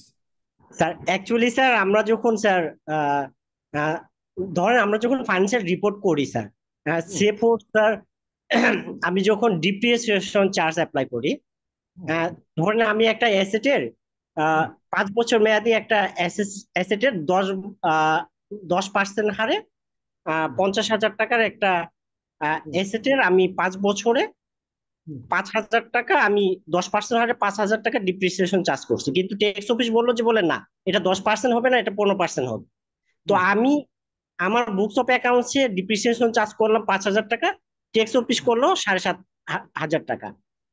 এই যে ট্যাক্স অফিসের সাথে আমার যে 2,500 টাকার একটা ভেরিয়েশন আসলো, এই জন্যই স্যার আইএস টুয়েলভটা আছে স্যার। ওকে, ওকে, আচ্ছা, আচ্ছা, বুঝতে পেরেছি। আচ্ছা, আমি সবাই কিন্তু কাছাকাছি গেছেন, আমি এটা স্পেসিফিক করি। Thank you. সেটা হচ্ছে যে আমরা অ্যাকাউন্টিং স্ট্যান্ডার্ড ইন্টারন্যাশনাল বলে কথা না। অ্যাকাউন্টিং স্ট্যান্ডার্ড কি ইন্টারন্যাশনাল না লোকাল? Sir international. আর কেউ ডিফারেন্ট কিছু মতামত আছে? এটা ইন্টারন্যাশনাল না লোকাল? ইন্টারন্যাশনাল ল নাকি লোকাল ল? স্যার ইন্টারন্যাশনালও আছে আবার লোকালও, কেউ না, যেরকম না, এটা তো বাংলাদেশেরও আছে। না, না, হলো লোকাল হচ্ছে না। লটাকে স্যার অ্যাভয়েড করার আচ্ছা, জন্য যে কোনো একটা হবে ইন্টারন্যাশনাল আইদার। স্ট্যান্ডার্ডটা লোকালি অ্যাডপ্ট করা হয়েছে। এই যে কে বললেন, রায়হান, এটা কোন আইন কোন জায়গা দিয়ে পাবো এটা আমরা কথাটা আপনাদের, কিন্তু আমি কিন্তু স্লো যাচ্ছি, কিন্তু কয়েকটা কথা বলতে চাচ্ছি এই সেন্সে যে আপনারা ক্লিয়ারলি না বুঝতে পারলে কিন্তু সমস্যা, বুঝছেন? আপনারা যদি ধরেন পুরোটা না জানেন তাহলে কিন্তু একটা বড় সমস্যা। বলেন, মানে এই যিনি বললেন একটু আগে, কি বলছিলেন? অ্যাডাপ্ট করা, হ্যাঁ, ইন্টারন্যাশনাল আইন কিন্তু লোকালি অ্যাডাপ্ট করা, এই কথা বলছিলেন না? বলেন, আপনি আপনার অ্যান্সারটা দেন, আপনি তো হচ্ছিল অ্যান্সার, বলেন। না স্যার, এতটুকুই স্যার জানা ছিল আর কি, যে ইন্টারন্যাশনাল স্ট্যান্ডার্ড গুলোই লোকালি অ্যাডপ্ট করা হয়েছে বিভিন্ন পার্সপেক্টিভে। বিভিন্ন পার্সপেক্টিভ, কোন স্পেসিফিক কোনো কিছু নাই? আমি একটু যদি বলি স্যার, বলেন প্লিজ, এটা বলেন। হচ্ছে আসলে ট্যাক্স লটা পুরোপুরি কান্ট্রি বেসিস। ইউকে হ্যাঁ, ইউকের যে ট্যাক্স সিস্টেম বাংলাদেশের ট্যাক্স সিস্টেমের সাথে ফার ডিফারেন্স। হ্যাঁ, তো আমার ইউকে ট্যাক্সের এসএসসি তে পাশ করেছিলাম। তো হ্যাঁ। সেই থেকেই দেখেছি যে আসলে অনেক ডিফারেন্স। কাজেই এমনকি এসএসসি তেও আসলে ওই ট্যাক্সটা দেখা যায় যে সংশ্লিষ্ট দেশ অনুযায়ী পাশ করতে হয়। আবার কেউ চাইলে ইকুয়েটাও পারে। না, আমি ওইটা আহ, বলিনি, আপনি কিন্তু আপনার কোশ্চেনটা ভাই বুঝেন নাই। আমি বলছি যে এই যে আইএফআরএসটা কি লোকাল ল না ইন্টারন্যাশনাল ল সেটা বলছি, আমি ওইটা জিজ্ঞেস করিনি। আপনি যেটা বলছেন ওইটা আমি বুঝতে পেরেছি, এক এক দেশের ট্যাক্স এক আচ্ছা, এক রকম হবে। আমি বলতে চাচ্ছি যে আইএফআরএসটা লোকাল নাকি ইন্টারন্যাশনাল। স্যার এটা আমি ক্লিয়ার অ্যান্সার দিতে পারছি না, সরি। ওকে, ওকে, না, না, আসলে ঠিক আছে, কোনো সমস্যা নেই। আর কেউ কিছু বলবেন? স্যার অ্যাকচুয়ালি হচ্ছে স্যার আইফার্সটা হচ্ছে স্যার ইন্টারন্যাশনাল, কিন্তু আমরা যখন স্যার আমাদের ফাইন্যান্সিয়াল রিপোর্ট করি, তখন স্যার আমরা লোকালি অনেক কিছুই মানে অ্যাডপশন করি। সেটা হচ্ছে যে লোকালি স্যার আরজিসি আমাদের লোকালি কাজ করতে হয়, এনবিআর আমাদের লোকালি কাজ করতে হয়, তাছাড়া জয়েন্ট স্টক এবং এক্সট্রা এক্সট্রা যে যে জিনিসগুলো আছে সবকিছু তো আমরা লোকালি করি। না, আমি সেটা আমি একটু আপনাদের কাছ থেকে সবসময় প্রত্যাশাটা একটু একদম স্পেসিফিক এবং হচ্ছে যে স্পেসিফিক এবং স্মার্ট অ্যান্সার চাই। হ্যাঁ, এইটা হচ্ছে আমার একটা প্রত্যাশা আপনাদের কাছে। আপনারা যেটা বলার চেষ্টা করছেন আমি বুঝতে পারছি, কিন্তু সরাসরি একটা কথা অ্যান্সারটা হচ্ছে না। হ্যাঁ, আচ্ছা, আপনি এবার আমি একটা জিনিস দেখাই।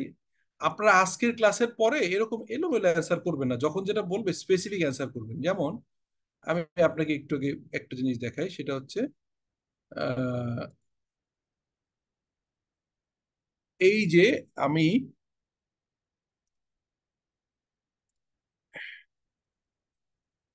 এইখানে আপনি খেয়াল করবেন, এখন একটা জিনিস দেখা যাচ্ছে, এই ইনকাম, এই কোম্পানি অ্যাক্ট দেখা যাচ্ছে, দেখা যায়। জি জি স্যার স্যার, দেখা দেখা যাচ্ছে যায়। স্যার, চতুর্থ আচ্ছা, খণ্ড খেয়াল করেন। ব্যবস্থাপনা প্রশাসন, ব্যালেন্স ওকে, শিট ওকে, বিবরণী খাতাপত্র হ্যাঁ, হিসাব। এখন হ্যাঁ, রাইট, রাইট। এখানে দেখেন কোম্পানি অ্যাক্টের চতুর্থ খণ্ড, খুব মনোযোগ দিয়ে খেয়াল করেন, ইম্পর্টেন্ট জিনিস। হ্যাঁ, কোম্পানি অ্যাক্টের চতুর্থ খণ্ড যেটা, সেই চতুর্থ খণ্ডের 185 নম্বর সেকশন, যেখানে বলা হচ্ছে, কি বলা হচ্ছে খেয়াল করেন, ব্যালেন্স শিট বিবরণী, হ্যাঁ, খাতাপত্র এবং হিসাব। এই 185-র অনেকগুলো কথা বলা আছে। এইখানে দেখবেন 185-2, এটা হচ্ছে সেকশন 185, আন্ডার সেকশন সাবসেকশন 1-2 তে দেখেন কি বলছেন, প্রত্যেক লাভ ক্ষতির হিসাবে সংশ্লিষ্ট অর্থ বছরের লাভ বা ক্ষতির একটি সঠিক এবং নিরপেক্ষ বর্ণনা দিতে হবে। উহা উপধারা 1-এর বিধান সাপেক্ষে তফসিল 11 দ্বিতীয় খণ্ডের বিধান বলে যতটুকু প্রযোজ্য হয় ততটুকু প্রস্তুত করতে হবে।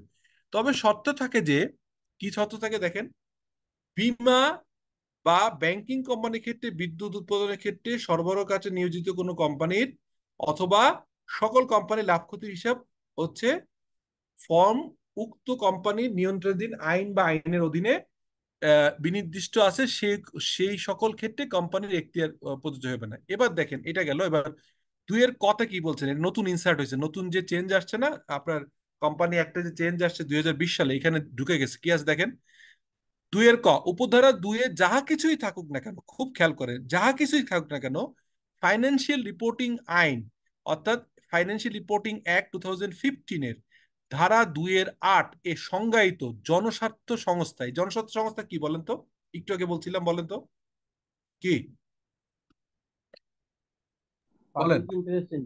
হ্যাঁ, এই পাবলিক ইন্টারেস্ট এন্টিটি হিসাবে প্রতিষ্ঠিত কোনো কোম্পানির দায়িত্ব হইবে উক্ত আইনের ধারা 24-এর বিধান অনুযায়ী প্রণীত ফাইন্যান্সিয়াল রিপোর্টিং ও অডিটিং স্ট্যান্ডার্ড অনুসারে প্রস্তুতকৃত তালিকাভুক্ত নিরীক্ষকদের প্রতিবেদন প্রয়োজনীয় হবে। এখন দেখেন, এই জায়গাটায় ফাইন্যান্সিয়াল রিপোর্টিং অ্যাক্টে আমি একটু আগে আপনাদেরকে বলছিলাম যে পার্সিয়াল বলছিলাম, পায়ের ডেফিনেশনে সবচেয়ে আগে আসবে যত রকম লিস্টেড কোম্পানি, এটা যে কোনো টার্নওভার হোক না কেন, অল আর পাই, ব্যাংক পাই, ইন্স্যুরেন্স কোম্পানি পাই, গভর্নমেন্টের অর্গানাইজেশন পাই।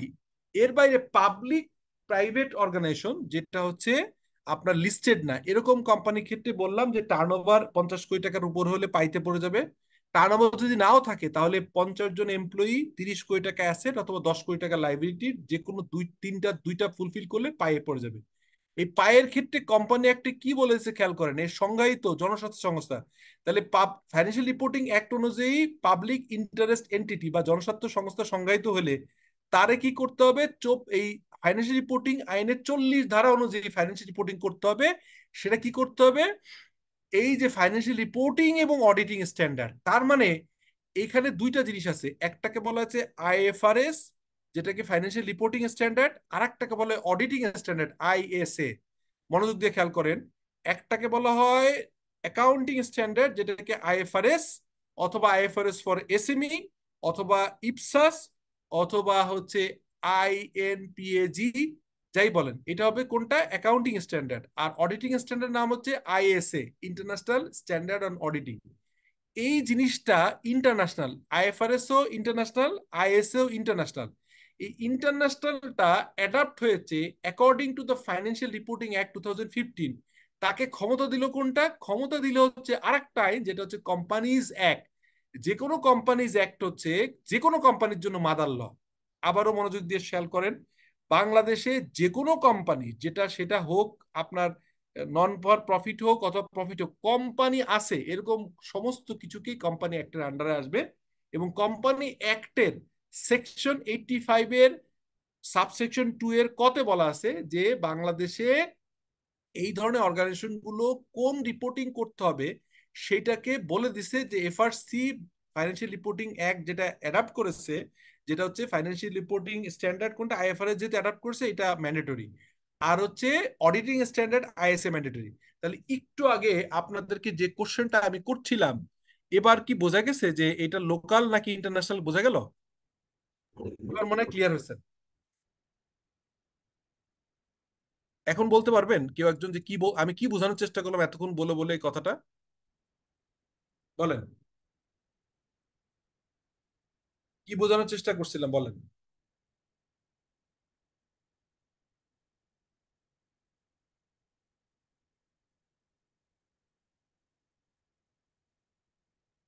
শোনা যাচ্ছে না আমাকে? স্যার শোনা যাচ্ছে। আচ্ছা, তাহলে আপনাদের বলতে হতো এরকম যে IFRS is an international regulations অথবা রুলস, বাট এটা বাংলাদেশের জন্য লোকালি অ্যাডাপ্ট করা হয়েছে। কারা করেছে? ফাইন্যান্সিয়াল রিপোর্টিং কাউন্সিল করেছে। এই ফাইন্যান্সিয়াল রিপোর্টিং কাউন্সিল কোন ক্ষমতা বলা করেছে, তখন বলবে যে কোনো ব্যবসা বা কোম্পানির মাদার যে আইন সেটাকে বলে the companies act 1994 as amendment 2020 সর্বশেষ দ্বিতীয় সংস্করণে বলা আছে, সেকশন 85 এর 2 এর কতে বলা আছে যে আমাদের দেশের রিপোর্টিং স্ট্যান্ডার্ড হবে IFRS as adapted by FRC. এখন কি বোঝা গেছে? এই কথাটা কি রিপিট করতে পারবেন আমি যেভাবে বললাম? কে পারবেন রিপিট করতে, বলেন প্লিজ।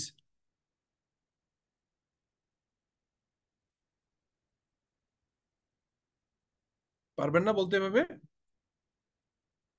এক ভাই তো খুব সুন্দর সামারি করছিলেন ওই সময়, উনি বলেন না, একটু আগে যে বললেন সুন্দর করে।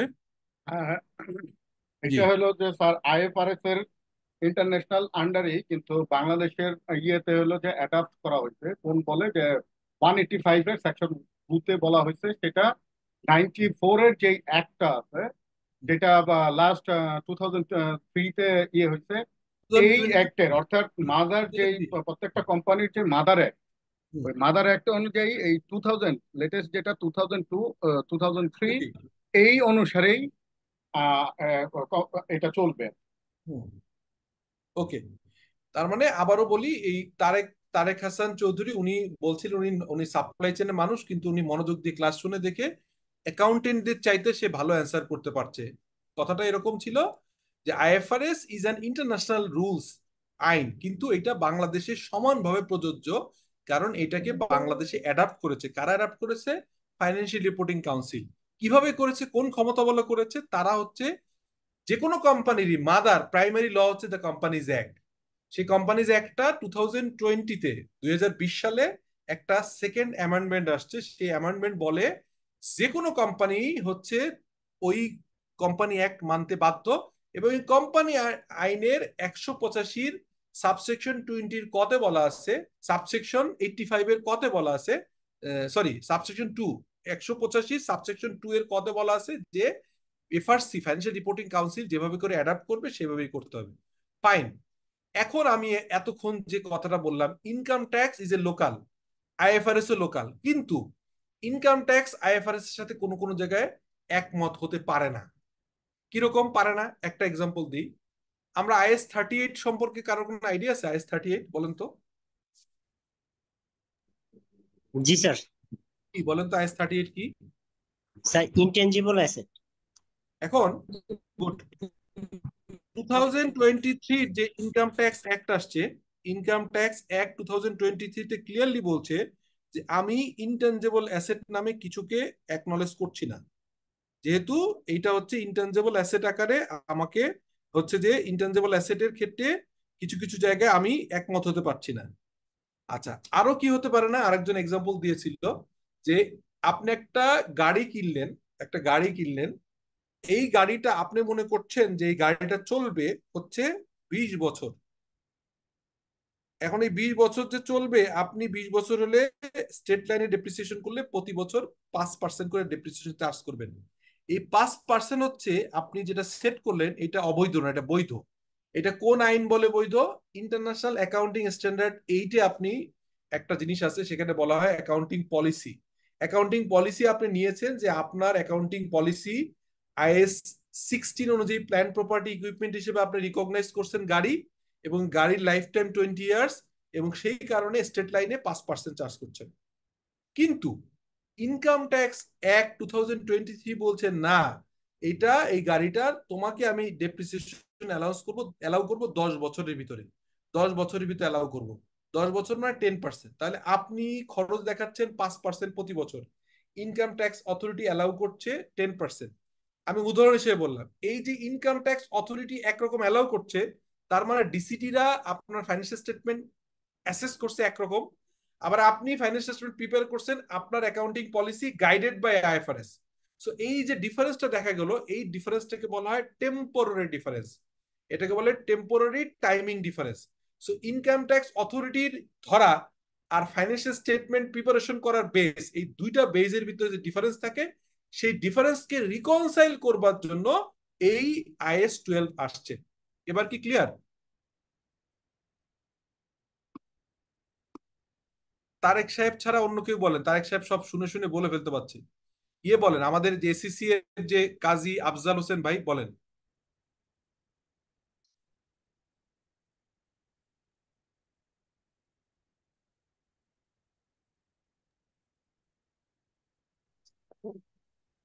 জি। সরি স্যার, আমি এসএসসি পুরো কমপ্লিট করি নাই, আচ্ছা আচ্ছা, বলেন। জি, পার্টলি করেছি।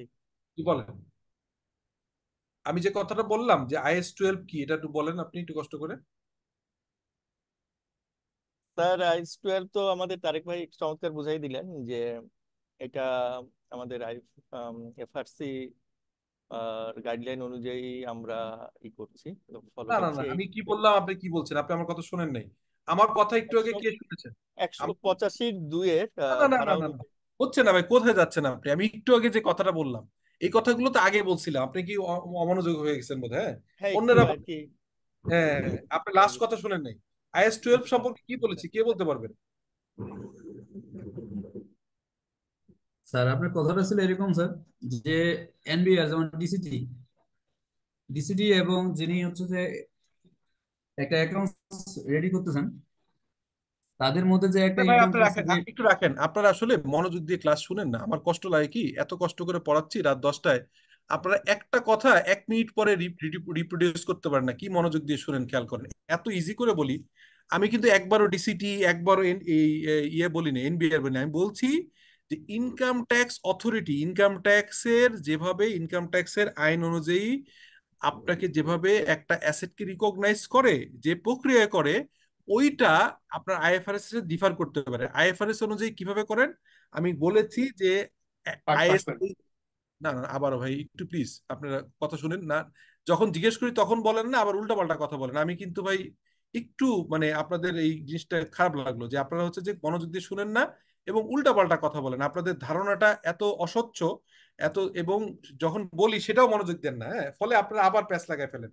আমি সিম্পল কথা বলছি যে accounting principal, accounting guideline, accounting SOP বা অ্যাকাউন্টিং যে পলিসি, এইটা আমরা সেট করি হচ্ছে একটা আইএস ফর্মুলা। সেই ফর্মুলার নাম হচ্ছে IS-8। খেয়াল করেন, IS-8 অনুযায়ী আমরা অ্যাকাউন্টিং প্রিন্সিপাল পলিসি সেট করি।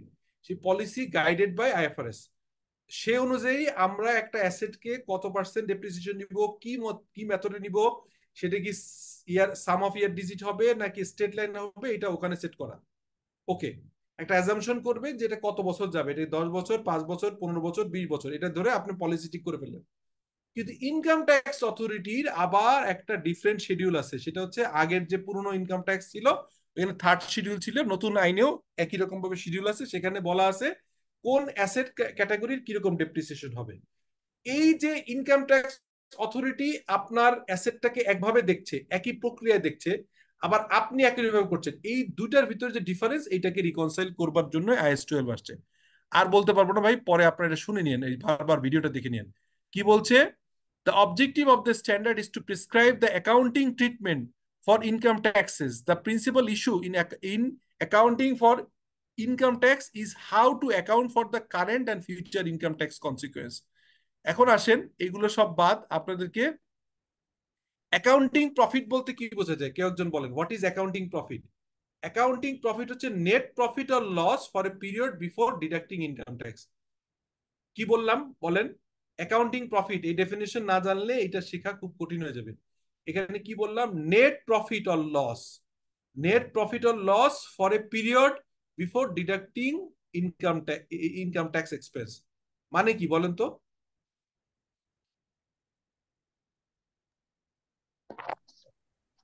ইনকাম ট্যাক্স বাদ দেওয়ার পূর্বে যে আমাদের লাভটা হয়, প্রফিট বিফোর ট্যাক্স, এটা বলে অ্যাকাউন্টিং প্রফিট বলা হয়। হ্যাঁ, অ্যাকাউন্টিং মানে লস অথবা প্রফিট। মানে কি, আমরা তো ইনকাম স্টেটমেন্ট করি কিরকম, IFRS 18 এ ডিফারেন্ট আসবে, বাট IS-1 অনুযায়ী এখন যেটা আছে এটাই পড়াচ্ছি। IS-1 এ বলা আছে প্রথমে সেলস, টার্নওভার, তারপরে যদি ব্যবসা, যদি প্রোডাক্ট হয় তাহলে কস্ট অফ গুডস সোল্ড। এই কস্ট অফ গুডস সোল্ড বাদ দেওয়ার পরে যেটা পাবেন জিপি, গ্রস প্রফিট। এই গ্রস প্রফিট থেকে বাদ দিবেন হচ্ছে আপনার ওপেক্স, অপারেটিং এক্সপেন্ডিচার। কি কি আপনি বাদ দিবেন? প্রথম হচ্ছে আপনার অ্যাডমিন এক্সপেন্স, ফাইন্যান্স এক্সপেন্স বাদ দিয়ে যেটা পাবেন, এটাকে বলবো যে নেট প্রফিট বিফোর ট্যাক্স অথবা নেট লস বিফোর ট্যাক্স। এই নেট প্রফিট অথবা net loss before income tax is is is is basically accounting profit. এটা হচ্ছে IS-12 এর সংজ্ঞা। এভাবেই বুঝতে হবে যে profit or loss before charging the income tax expense, এটাকে বলে হচ্ছে অ্যাকাউন্টিং প্রফিট। এরপর সেকেন্ড সংজ্ঞা, taxable profit. Taxable profit or loss, the profit or loss for a period determined in accordance with the rules established by the taxation authority upon which the income tax are payable or recoverable. এইটা হচ্ছে আপনি কি accounting profit করছেন এটা income ট্যাক্সের ডিসিটি অতটা গরজ দেয় না। ইনকাম ট্যাক্সের ডিসিটি অথবা ইনকাম ট্যাক্স অথরিটি যে যে প্রক্রিয়ায় আপনাকে ইনকাম ট্যাক্সটাকে হিসাব করে, যেভাবে আপনার ইনকামকে হিসাব দেখতে চায়, সেইটাকে বলা হয় ট্যাক্সেবল প্রফিট। অর্থাৎ আপনার অ্যাকাউন্টিং অনুযায়ী যে প্রফিট লস এটাকে বলা হয় অ্যাকাউন্টিং প্রফিট, আর ইনকাম ট্যাক্স অথরিটি যেভাবে দেখবে এটাকে বলা হয় ট্যাক্সেবল প্রফিট আর loss. Clear? Is it clear? Okay sir. Okay, এখন আপনি আসেন income tax expense. Income tax expense অথবা ইনকাম ট্যাক্স ইনকাম, হ্যাঁ, ট্যাক্স এক্সপেন্স অথবা tax income, the aggregate amount included in the determination of net profit or loss for the period। এক হচ্ছে current tax আর deferred tax. Current tax মানে কি, deferred tax এখনো বলিনি, এই জন্য আমি এটা পরে বাদ দিচ্ছি। কারেন্ট ট্যাক্স মানে the amount of income taxes payable or recoverable respect to the taxable profit on a period। মানে আপনি যে এই যে ইনকাম ট্যাক্স অথরিটি যে ট্যাক্সেবল প্রফিট পেলো, এই যে ট্যাক্সেবল প্রফিট, এইটার উপরে হিসাব করে যে ট্যাক্সটা দিবেন এটাকে কারেন্ট ট্যাক্স বলে। ঠিক আছে? কারেন্ট ট্যাক্স মানে আমরা যে ট্যাক্সটা দিতে হবে ডিটারমাইন করলেন, এটা হচ্ছে কারেন্ট ট্যাক্স। আচ্ছা, আমরা এইসব সব ঝামেলা বাদ দিয়ে এখন সরাসরি আপনাকে চলে যাচ্ছি হচ্ছে একটা জায়গায়, সেটার নাম হচ্ছে ট্যাক্স বেস। আর গুলো না বল, আমি যেটা বলছি ওটা অলরেডি এনাফ, আর কিছু বুঝতে হবে না। এটা হচ্ছে ট্যাক্স বেস, আর হচ্ছে ট্যাক্স বেসের একটা এক্সাম্পল দিয়েই বুঝাই দিচ্ছি। খুব মনোযোগ দিয়ে, এখন যদি না বুঝেন, এতক্ষণ যা বলছি যদি নাও বুঝেন কোনো অসুবিধা নেই, বাট এখন যেটা বলছি এটা যদি না বুঝেন তাহলে খবর আছে, আর ইনকাম ট্যাক্স পড়ানো মানে IS-12 আর বোঝানোর কোনো ক্ষমতা আমার থাকবে না। এক্সাম্পলটা খেয়াল করেন, এ মেশিন কস্ট 100। একটা মেশিনের কস্ট কিনেছেন 100 টাকায়। For tax purpose depreciation of 30 টাকা has already been deducted in the current and prior period and remaining cost will be deductible in future। এর মানে কি, এই লাইনটার অর্থ কি একজন বাংলায় বুঝাই দেন, যে ভালো বুঝছেন সে বুঝাই দেন।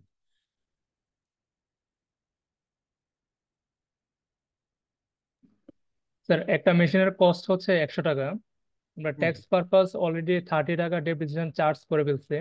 চার্জ কারেন্ট করে পিরিয়ড, ফেলছি, অ্যালাউ করছি, কারেন্ট পিরিয়ড অ্যালাউ হ্যাঁ, অ্যালাউ করা অ্যালাউ হয়েছে। করছি। এটা হচ্ছে কারেন্ট পিরিয়ড এবং হচ্ছে আমার প্রিভিয়াস যে পিরিয়ড ছিল হুম, সবটা মিলে 30। তার মানে এখানে আমার ক্যারিং অ্যামাউন্ট আছে এখানে 70 টাকা। ক্যারিং অ্যামাউন্ট বলছেন কেন? আমি ক্যারিং অ্যামাউন্ট কোথায় পেলেন? ক্যারিং অ্যামাউন্ট আন্দাজে বললেন কেন? ক্যারিং অ্যামাউন্টটা আপনার আলাদা অন্য জিনিস। এখানে এটাকে বলা হচ্ছে ট্যাক্স বেস। আমি বলি, আচ্ছা, এই যে মানে আমার কোশ্চেন হচ্ছে যেটুকু বলবো এটুকু বলবেন, কারণ এখানে প্যাচ আছে, কিন্তু ক্যারিং অ্যামাউন্ট বলতে অন্য জিনিস বোঝায়, এই জন্য আপনি ক্যারিং অ্যামাউন্ট বলবেন না, এখানে ওকে বলবেন স্যার। Tax base. বলছে a machine cost 100, for tax purpose 30 টাকা ডেপ্রিসিয়েশন অ্যালাউ করেছে। তাহলে এখন এসে এই অ্যাসেটটার ট্যাক্স বেস হচ্ছে 70। অর্থাৎ শুরুতে ছিল যেদিন মেশিনটা কিনেছেন ওই দিন ইনকাম ট্যাক্স অথরিটি আপনাকে ট্যাক্স বেস দিয়েছিল 100। এরপরে 3 বছরে 10 টাকা প্রথম বছর, দ্বিতীয় বছর 10, তৃতীয় বছর 10, 3 বছরে 30 টাকা ডেপ্রিসিয়েশন অ্যালাউ করেছে income tax authority as per their third schedule. যে আগে যে থার্ড শিডিউল ছিল, নতুন ইনকাম ট্যাক্স আইন অনুযায়ী যে শিডিউল আছে সেই শিডিউলে 10 কে 30 টাকা অ্যালাউ করেছে। অ্যালাউ করার পরে তার বইতে ইনকাম ট্যাক্স অথরিটির বই অনুযায়ী একটা অ্যাসেটের বেস ভ্যালু আছে হচ্ছে 70 টাকা, এটাকে বলা হয় ট্যাক্স বেস। এটা কি বোঝা গেল কিনা বলেন? Is it okay? জি স্যার। জি স্যার। ওকে, তাহলে এরপর থেকে আর কোনো কনফিউশন রাখবেন না। আমি আর একটা এক্সাম্পল দিই। ধরেন আমি এর আগে একসময় সুপারস্টার গ্রুপে ফাইন্যান্স ডিরেক্টর ছিলাম বা CFO ছিলাম। তো আমরা ধরেন একটা ফ্যানের ফ্যাক্টরি, সেই ফ্যানের ফ্যাক্টরিতে একটা রোটর স্টেটর তৈরি করে এরকম একটা মেশিন কিনেছি হচ্ছে 15 কোটি টাকা, 15 crore। ইনকাম ট্যাক্স অথরিটি বলছে এই মেশিনটা নতুন, অতএব আপনাকে আমি কি করব, আমি প্রতি বছর হচ্ছে 3 বছরের ডেপ্রিসিয়েশন অ্যালাউ করব। প্রথম বছর 33.33%, দ্বিতীয় বছর 33.33%, তৃতীয় বছর 33.33%। এখন যেদিন আমি মেশিনটা কিনে আনলাম LC করে আমার ফ্যাক্টরিতে ঢুকালাম, 0 পিরিয়ড, এখনো ডেপ্রিসিয়েশন চার্জ করা হয় নাই, তখন এই অ্যাসেটটার ট্যাক্স বেস কত ছিল?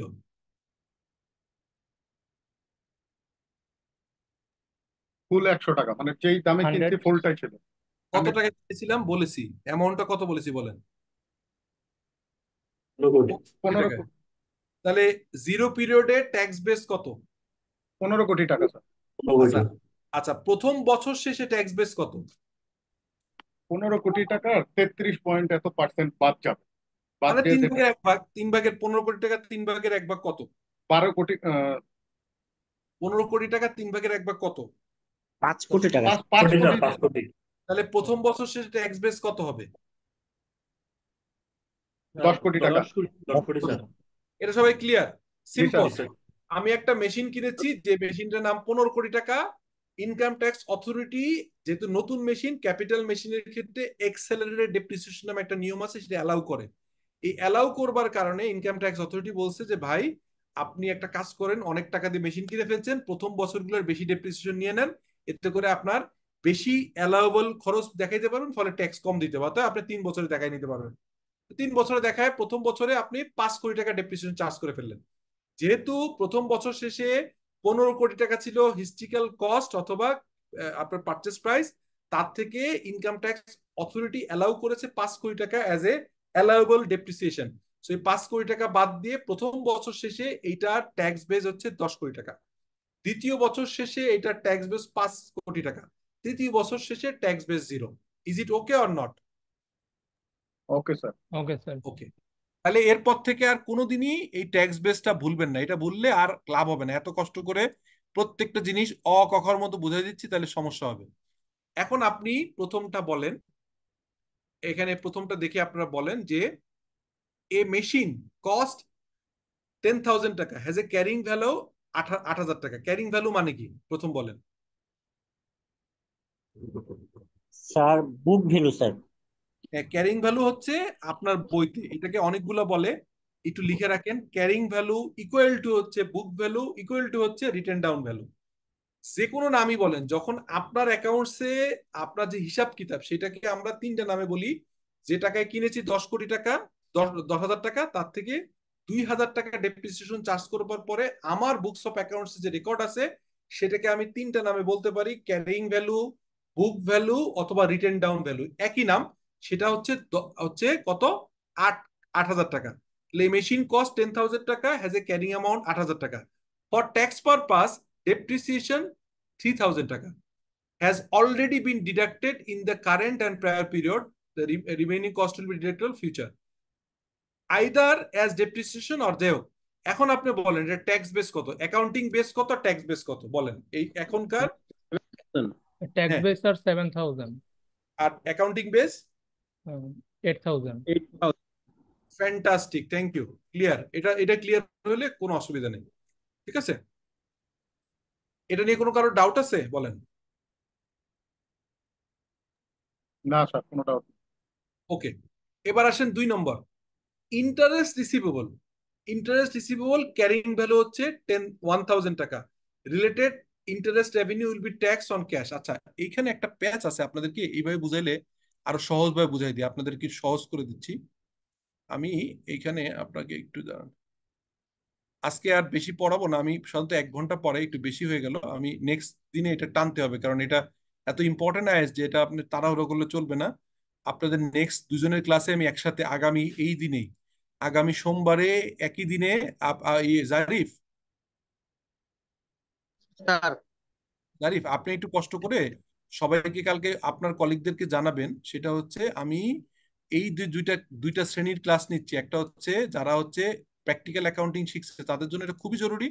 আর যারা আইএফআরএস এর আছে, সেটা হোক সিএফও কোর্সের অথবা আইএফআরএস আলাদা ভর্তি হয়েছে, যারাই আজকে ক্লাসে জয়েন করছে, তাদের আগামী ক্লাসটাও এই সেম টাইমে 9টার সময় আগামী সোমবার আমি নিব। এরপর আমি ছেড়ে দিব, যার যার ক্লাস তার তার কাছে চলে যাবে। যেহেতু এই ক্লাসটা আমি নিয়েছি, সো এই ক্লাসটা আমি একটু কন্টিনিউ করতে চাই, কারণ তারপরে আপনারা নতুন শিডিউল দিবেন। বোঝা গেল? Okay sir, sure.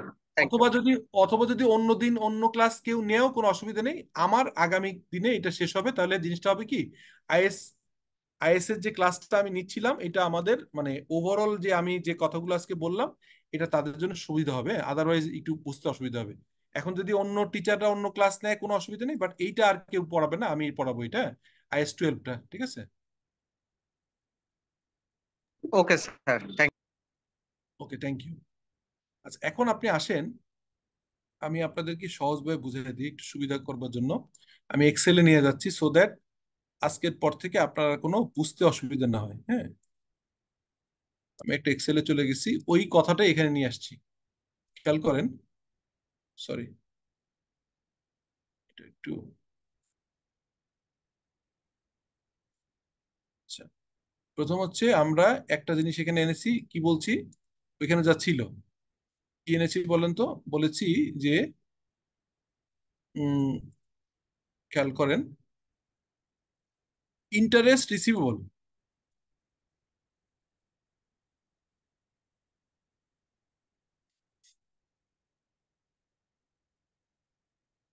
কি বললাম বলেন তো, ইন্টারেস্ট রিসিভেবল হচ্ছে আপনার ইন্টারেস্ট, দেখা যায় তো না, দেখা জি যাচ্ছে? জি স্যার। ওকে, আমরা কি বললাম, আমরা বললাম ইন্টারেস্ট রিসিভেবল হচ্ছে, interest receivable has a carrying amount of 1000 টাকা। তাহলে এটার মানে কি বলেন তো, এটার মানে কি, এই কথাটার মানে কি, কি বোঝা গেল বলেন?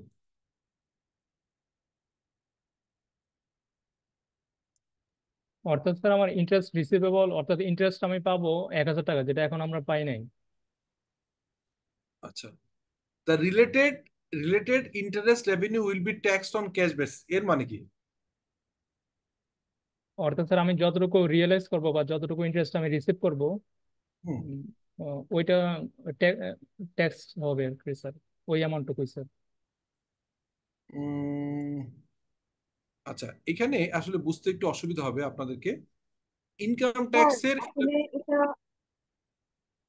ইনকাম ট্যাক্সের এটা বোঝার জন্য আপনাদেরকে আসলে একটা অ্যাকাউন্টিং শিখতে হবে, সেটা হচ্ছে আমাদের books of accounts. Books of accounts মানে কি বলেন তো?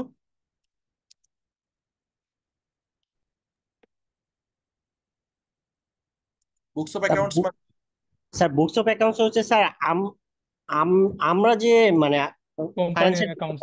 যে আমরা যে অ্যাকাউন্টসটা মেনটেন করি সেটা স্যার। ঠিক আছে। আর ট্যাক্স অথরিটি কখনোই কোনো অ্যাকাউন্টিং করে না, বাট মনে মনে এটা বোঝার জন্য ট্যাক্স অথরিটির একটা অ্যাকাউন্টিং এখানে করতে হবে, অথরিটি। এইটা যদি না করতে পারি তাহলে আমাদের বড় সমস্যা হবে, আমরা বুঝতে অসুবিধা হবে। এটা বোঝার জন্য, ইনকাম ট্যাক্স বোঝার জন্য আমাদের এটা শিখতে হবে। এখন দেখেন, এই যে জিনিসটা বললাম, একটা জিনিস খেয়াল করে দেখেন, যে এখানে একটা অলরেডি একটা জিনিস বলা আছে, কি বলা আছে, যে আমরা বললাম যে এই যে interest receivable as a carrying amount, তার মানে ইন্টারেস্ট রিসিভেবল এর অ্যাকাউন্টিং এন্ট্রিটা কি হয়েছে বলেন তো, what is the accounting entry বলেন? স্যার ইন্টারেস্ট রিসিভেবল ডেবিট হয়েছে আর ইন্টারেস্ট ইনকাম ক্রেডিট হয়েছে। ইন্টারেস্ট রিসিভেবল ডেবিট হয়েছে কত, কত ডেবিট? 1000 টাকা স্যার, 1000 টাকা। 1000, 1000। আচ্ছা, আর আর ক্রেডিট হয়েছে, ইন্টারেস্ট ইনকাম হয় ইন্টারেস্ট ইনকাম কি, ক্রেডিট হয়েছে কি? 1000 টাকা। হ্যাঁ, ইনকাম।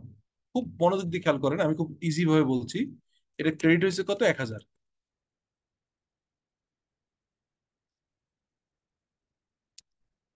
1000। ওকে, তাহলে এইটা আমরা ক্লিয়ার বুঝলাম। এখন ইনকাম ট্যাক্স অথরিটির এখানে কি সমস্যা দেখেন, related tax revenue will B taxed on cash basis, এর মানে কি বলেন তো, এটা কি বোঝা গেল? স্যার এটা তারা যখন বলছেন বুকস অফ এটা ক্যাশে অ্যাকাউন্টস পাবো। ঢুকবে তখনই এটা হবে, এখন তার এখন মানে, ট্যাক্স তার মানে ওই যে একটু কি ইপসাস বলছিলাম না, ইপসাসে বলছিলাম না যে গভর্নমেন্ট অ্যাকাউন্টিংটা অনেক সময় কি হয়, অনেক সময় কি হয়, এটাকে কিন্তু অনেক সময় গভর্নমেন্ট অ্যাকাউন্টিংটা অ্যাক্রুয়াল বেসিস না হয়, ক্যাশ বেসিস হয়। ইনকাম ট্যাক্স অথরিটি এটাকে ক্যাশ বেসিস বলছে, যখন টাকা পাবে তখন সে ট্যাক্স নিবে, যেহেতু এখন টাকা পায়নি ট্যাক্স নিবে, নেয়নি। তার মানে এইখানে তারা এই এন্ট্রিটা দেয়নি, নো এন্ট্রি, তারা কোনো এন্ট্রি দেয় নাই, নো এন্ট্রি। তাহলে এখন আমাকে বলেন তো, যে বি নম্বর, এই বি নম্বরের ক্ষেত্রে অ্যাকাউন্টিং বেস কত, এই অ্যাসেটটা অ্যাকাউন্টিং বেস কত, মানে অ্যাকাউন্ট রিসিভেবলের অ্যাসেট এই বেসটা কত বলেন তো? 1000। তাহলে এখানে অ্যাকাউন্টিং বেস 1000, আর ট্যাক্সে কোনো বেস আছে, ট্যাক্স বেস আছে? Zero. Zero sir, zero. Tax base দিতে একদম ক্লিয়ারলি বুঝছেন, এটা কি বোঝা গেল পুরোটা নাকি বোঝা যায়নি? স্যার বোঝা গেছে। ওকে, তাহলে এইটা যদি বুঝেন তাহলে দেখেন এই জিনিসটা আমি এখানে বলার চেষ্টা করছি, খেয়াল করেন, যে এই 2 নম্বরটা আমি যে এই ওখানে কেন গেলাম, এখানে একটা বোঝানোর জন্য, যে interest receivable has a carrying amount 1000 টাকা, related interest revenue will B taxed on cash basis. তার মানে এখানে যেমন আমরা দেখলাম যে ট্যাক্স বেস হচ্ছে আপনার 7,000 টাকা, অ্যাকাউন্টিং বেস হচ্ছে 8,000 টাকা। এখানে আমরা বললাম অ্যাকাউন্টিং বেস হচ্ছে 1,000 টাকা, ট্যাক্স বেস 0। ইজ ইট ওকে আর রং? ঠিক আছে? জি স্যার, ঠিক আছে। ওকে, তাহলে এবার দেখেন এই যে আপনার এই যে ডিফারেন্সটা হলো, তাহলে এখানে কত? এখানে অ্যাকাউন্টিং বেস 8,000, ট্যাক্স বেস 7,000। তো এই দুইটা বেজের ভিতর কোনো ডিফারেন্স আছে? 1,000। এই 1,000-কে আমরা 1,000 টেম্পোরারি টেম্পোরারি ডিফারেন্স। এই যে দেখেন এখানে the tax base of the machine is 7,000 টাকা, there is a temporary difference 1,000 টাকা। আর এখানে কি পেলাম? ইন্টারেস্ট রিসিভেবল এর অ্যাকাউন্টিং বেস হচ্ছে 1,000 টাকা, ট্যাক্স বেস 0। এখানেও আমরা পেলাম হচ্ছে টেম্পোরারি ডিফারেন্স 1,000 টাকা। এই জিনিসটা বোঝা গেল কিনা? এইটুকু বুঝছেন কিনা? Clear sir. আচ্ছা, তাহলে এবার একটা কাজ করি। হ্যাঁ, আহ, আহ, আমি আপনাদেরকে এইটার উপরে গত সেশনগুলোতে আগে সিএফও কোর্স বা অন্য জায়গায় ক্লাসগুলো নিয়েছি, আপনাদেরকে সেই ভিডিওগুলো এখন দিয়ে দিব। কেন দিব জানেন? এইটা যত ইজি করে বুঝতে পারেন সেটা বারবার দেখার প্রয়োজন হয়। আজকের ভিডিওটা একাধিকবার দেখবেন, আর আমি কয়েকটা ভিডিও দিব, এটা দেখবেন। দেখলে যেটা লাভ হবে, নেক্সট যখন ক্লাসে বলবো তখন পানির মতো সহজ হয়ে যাবে। সো আমি রিকোয়েস্টিং যে আজকে অলরেডি আমি সাধারণত 1 ঘন্টা ক্লাস নিই, অলরেডি 1.5 ঘন্টা হয়ে গেছে। আজকে আর এটা নিয়ে ডিসকাস করব না, কিন্তু এই ক্লাস এইভাবেই ধরে ধরে ধরে আমি আগের সেশনগুলো নিয়েছি, সেটার ভিডিও দিব 2টা বা 3টা। আপনাদের কাজ হবে আগামী 1 সপ্তাহের ভিতরে ভিডিওগুলো দেখে ফেলানো। আগামী সোমবার যখন আপনি এটা পড়াবো তখন আপনার কাছে মনে হবে ইনকাম ট্যাক্স যে IS-12টা সবাই বলে কঠিন, আপনি মনে মনে হাসবেন, কারণ এটা খুব ইজি একটা বিষয় ঘটবে আপনার জন্য, কারণ আপনি এর প্রতি সময় দিয়েছেন। সো আমি যে তারেক সাহেব যেমন বলছিল যে স্যার আমার অনেক সময় দেওয়ার ইচ্ছা আছে, আমি চাই যে সময় দিব, তো স্বাভাবিকভাবে অন্যরাও প্রত্যাশা যে সময় দিবেন। তো আমি আমি কিন্তু বুঝতে পারি যে আপনারা পড়েছেন কি পড়েননি। আমার রিকোয়েস্ট হচ্ছে এই পিপিটিটা আমি এখন হোয়াটসঅ্যাপে দিয়ে দিব, এখনই আপনারা গ্রুপে পেয়ে যাবেন। এটা আমি পিপিটি আকারেই দিয়ে দিব, এটা পিডিএফ করার দরকার হবে না। আপনারা লাগে এটা ইউজ করেন, কোনো সমস্যা নেই, ট্রেনিং ম্যাটেরিয়াল হিসেবে ইউজ করতে পারবেন। আমি আপনাদেরকে সুযোগ দিয়ে দিলে আপনারা করতে পারবেন। কিন্তু আপনাদের প্রতি আমার রিকোয়েস্ট হচ্ছে এই পিপিটিটা এখনই দিব, আর এই ক্লাসের ভিডিওটা আগামীকালকে পাবেন। কিন্তু আগের ক্লাসের এই নেয়ার ভিডিও অলরেডি আছে 2টা বা 3টা, আমি 2টা বা 3টা ভিডিও পোস্ট করব পরপর। আপনারা পার্ট 1, পার্ট 2, পার্ট 3 সিরিয়ালে দেখবেন। দেখার পর যখন নেক্সট ক্লাসে আসবেন তখন আপনার কাছে মানে প্রথম 3টা কঠিন আইএফআরএস এর ভিতর এইটা একটা, মানে আইএফআরএস এর যেগুলো কঠিন তার ভিতরে অন্যরা বলে IS-12, IS-19 আর হচ্ছে IS-9, এই 3টাকে সবচেয়ে কঠিন বলে মনে করে অনেকেই। সেই 3টার একটা অত্যন্ত পানির মতো সহজ হয়ে যাবে আমি বিশ্বাস করি। সো উইথ দ্যাট নোট, যদি কোনো কোশ্চেন থাকে একটা কোশ্চেন নিতে পারি, নাহলে আমি শেষ করতে চাচ্ছি, প্লিজ। স্যার এই টপিক্সের বাইরে একটা প্রশ্ন করতে পারবো? প্লিজ। সেটা হলো স্যার, আমরা যে ব্যালেন্স শিটটা দেখি, ব্যালেন্স শিটের মধ্যে তো দুইটা ইয়ার থাকে, প্রিভিয়াস ইয়ার এবং বর্তমান ইয়ার। এটার সাথে কতগুলো নোটস থাকে। তো এখন সিএ কোম্পানিতে এটা কি আমার জন্য রাইট হবে কিনা? যেমন সিএ কোম্পানিতে আমি বললাম আমার ছোট ভাই আবার সিএ করে ম্যাপসে, সম্ভবত ম্যাপস এটার নাম, বনানীতে ও করে। ও আমাকে লজিক দেখাইলো যে ভাইয়া আপনি যখন চাইবেন ওই সিএ কোম্পানির অথরিটি আপনাকে এটা দিতে বাধ্য, আপনাকে দিতে পারে। আমি আপনাকে তো জানা যে আমি কি এটা চাইতে পারি যে যে শীটটা বানাচ্ছে নোট আকারে, আমরা তো সবসময় শীটের মধ্যে নোটে যাই, যে নোটে যায় কাহিনীটা জানার চেষ্টা করি যে এটা কি হয়েছিল, ওই নোটে কি হয়েছিল, কিভাবে হয়েছে। এই জিনিসটা কি পেন ড্রাইভে আমরা চাইতে পারি সিএ কোম্পানির কাছে? আমার প্রথম হচ্ছে যে আপনাকে আমি বলি, আপনার ভাই ম্যাপসের পরে কিন্তু অ্যাকাউন্টিং এর 0 জানে, মানে মেইন কনসেপ্টই ভুল আছে। কেন আমি বলি খেয়াল করেন, কিছু অফেন্ডেড হবেন না, মন খারাপ করেন না, ওকে জানাই দেন, ও একটা খুব ভুল ভুল জিনিস জানে। প্রথম হচ্ছে সিএ ফার্ম তো অ্যাকাউন্টস প্রিপেয়ার করে না। কোশ্চেন হচ্ছে যারা, যে কোম্পানি আপনি অডিটে যাচ্ছেন, সিএ ইনস্টিটিউট থেকে সিওপি পায় কিছু ফার্ম যারা অডিট করে, যেমন ম্যাপস যে বললেন একটা বড় ফার্ম, ভালো ফার্ম, কিন্তু সে একটা জিনিস খুব ভুল জানে, অথবা আপনাকে বুঝাইতে পারে না, অথবা আপনি বুঝেন নাই। সেটা হচ্ছে সিএ ফার্ম এই নোটটা তৈরি করে না। ফাইন্যান্সিয়াল স্টেটমেন্টের 4-5টা জিনিস, একটা হচ্ছে যেটাকে বলে স্টেটমেন্ট অফ ফাইন্যান্সিয়াল পজিশন বা balance sheet, statement of profit or loss and other comprehensive income, যেটাকে ইনকাম স্টেটমেন্ট বলি। থার্ড হচ্ছে চেঞ্জ ইন স্টেটমেন্ট, ফোর্থ হচ্ছে ক্যাশ ফ্লো স্টেটমেন্ট, আর ফিফথ নম্বরটা হচ্ছে আপনার accounting policy and financial note, এটাকে বলে notes to the financial statement. এই notes to the financial statement 1 থেকে 40, 42, 50, 60 পর্যন্ত হইতে পারে, বড় বড়। এই সমস্ত কিছু নোট দেওয়ার দায়িত্ব হচ্ছে কোম্পানি, নট অডিটর। অডিটর এসে চেক করবে যে আপনি কোনো নোট হাইড করছেন কিনা, যে নোট দেওয়ার কথা, যে ফাইন্যান্সিয়াল স্টেটমেন্ট এক্সপ্লানেশন দেওয়ার কথা, যে এলাবোরেশন করার কথা, এটা প্রপারলি করেছেন, ডিসক্লোজ প্রপারলি করছেন কি করছেন, এটা দেখবে সিএফআর। কিন্তু এইটা করার কথা কোম্পানি। সো আপনার ভাই বা আপনি যেটা বুঝছেন, এটা কি বুঝছেন আমি জানি না, আমি যেটা বলছি এটাই রাইট, এবং এটাই হচ্ছে একমাত্র ইয়ে, যে যে কোম্পানি ফাইন্যান্সিয়াল স্টেটমেন্ট তৈরি করবে, অডিটর হচ্ছে অডিট করে, অডিটর কিন্তু ফাইন্যান্সিয়াল স্টেটমেন্ট তৈরি করে না। ফাইন্যান্সিয়াল তৈরি করার রেসপন্সিবিলিটি প্রাইমারিলি এবং only lies with the company. অর্থাৎ আমি সুপারস্টার গ্রুপে যখন চাকরি করতাম, সুপারস্টার গ্রুপের ফাইন্যান্স টিম, সুপারস্টার গ্রুপের এমডি, সুপারস্টার সিএফও, এদের রেসপন্সিবিলিটি যে ফাইন্যান্সিয়াল স্টেটমেন্ট তৈরি করবে। অডিটর হিসেবে এসে কে এম হাসান অথবা মানে আরো কোনো ফার্ম, হুদাবাসী অথবা যারাই আসুক, তারা এসে দেখবে যে আপনি প্রপারলি ফাইন্যান্সিয়াল স্টেটমেন্ট তৈরি করেছেন কিনা, প্রপারলি নোট দিয়েছেন কিনা, তারা চেক করবে। তৈরি করার দায়িত্ব হচ্ছে কোম্পানি। সো আপনার ভাই যেটা বলছে বা আপনি যেটা বলছেন, আমি আপনার কোশ্চেনটা বুঝি নাই, যেটা বলছি আমার কথাটা বুঝছেন কিনা, তাহলে হয়ে গেল। আমি কি একটু স্যার অ্যাড করতে পারি? কি বলেন স্যার, একবার আমি গিয়েছিলাম আইসিএবি তে একটা অভিযোগ নিয়ে, হুম যে আইসিএবি অডিট অডিট করে এমন পূবালী ব্যাংকের ফাইন্যান্সিয়াল স্টেটমেন্ট ওরা নিয়মিত ভুল করছে। হুম তো আইসিএবি টা কোনোভাবেই মানবে না। তারপরে আমি বাণিজ্য মন্ত্রণালয়ের সেক্রেটারিকে বললাম, সেক্রেটারি ওদেরকে 5 বার আমার পক্ষ থেকে আইসিএবি কে করেছে, নির্দেশ দিয়েছিল যে পূবালী ব্যাংকের স্টেটমেন্ট যেন কারেক্টেড হয়। সেটা আইসিবি কোনোভাবেই করবে না, কারণ আইসিবির সভাপতিরা ওইটার এই হুদাবাসী কিংবা আপনার হাওলাদার কথা ভুল ইউনুস। হচ্ছে, আপনার এই যে আফজাল সাহেব, আপনার কথা ভুল হচ্ছে। আমি বলছি স্যার, আমি একটু শেষ করি। না না, আপনি শেষ করেন। আমার আরেকটা সেন্টেন্স আছে, আমারটা ভুল হচ্ছে না স্যার, আপনি আমার কথা না না না, একটু দাঁড়ান, রাখেন। শেষ করেন। আপনি ভুল বলতেছেন কি, এটা পূবালী ব্যাংকের দায়িত্ব, এটা দায়িত্ব আইসিবির না। আইসিবির দায়িত্ব হচ্ছে আপনি এই মানে এইটা সে প্রপারলি করছে কিনা তার অডিট রিপোর্টে লিখে দিবে। সো এখানে তৈরি করার কথা পূবালী ব্যাংক। আপনি পূবালী ব্যাংকের, আপনার বাংলাদেশ ব্যাংক আছে, এফআরসি আছে, আপনি বাণিজ্য মন্ত্রণালয় আছে, অর্থ মন্ত্রণালয় যাই আছে, এটা পূবালী ব্যাংকেই করতে হবে। এটা আইসিবি মানে ইনস্টিটিউট অফ চার্টার্ড অ্যাকাউন্টেন্টস এর দায়িত্ব না, যেটা করে। হ্যাঁ স্যার, হ্যাঁ বলেন। আমি ওইটাই তো স্যার বলছিলাম, আপনি আমার শেষ করতে দেননি তো। আইসিএবি প্রেসিডেন্ট তখন আমার সাথে কথা বললেন সরাসরি, হুদাবাসীর যে রিপ্রেজেন্টেটিভ ছিলেন, ভাইস প্রেসিডেন্ট, সে বললেন যে আমরা ট্রু অ্যান্ড ফেয়ার ভিউ দিয়ে করে দিয়েছি। ওরা আমাদেরকে যা দিয়েছে, যেহেতু আমি বলেছি মামলাধীন, যেটা মামলাটা জিতবো অবশ্যই, কাজে এটা রাখিনি। ওরা বলছে আমাদেরকে, ওরা বলেছে ওদের অ্যাডভোকেট ওপিনিয়ন দিয়েছে যে এটা মামলাটা জেতা যাবে না। আমরা সেই ইসে বেস করে পূবালী ব্যাংক করে সেই মামলাটা পরবর্তীতে আমি জিতেছিও, টাকা পাবো, তো হাইকোর্টে জিতেছি। তো ওরা এইভাবে ভায়োলেট করেছিল পূবালী ব্যাংকের উপরে দিয়ে। আমি বললাম যে আমাদের অডিটর কোম্পানিগুলোর যেটা সমস্যা হচ্ছে, এরা নিজেদেরকে কোনোভাবে যে কোনোভাবে সেভ করে।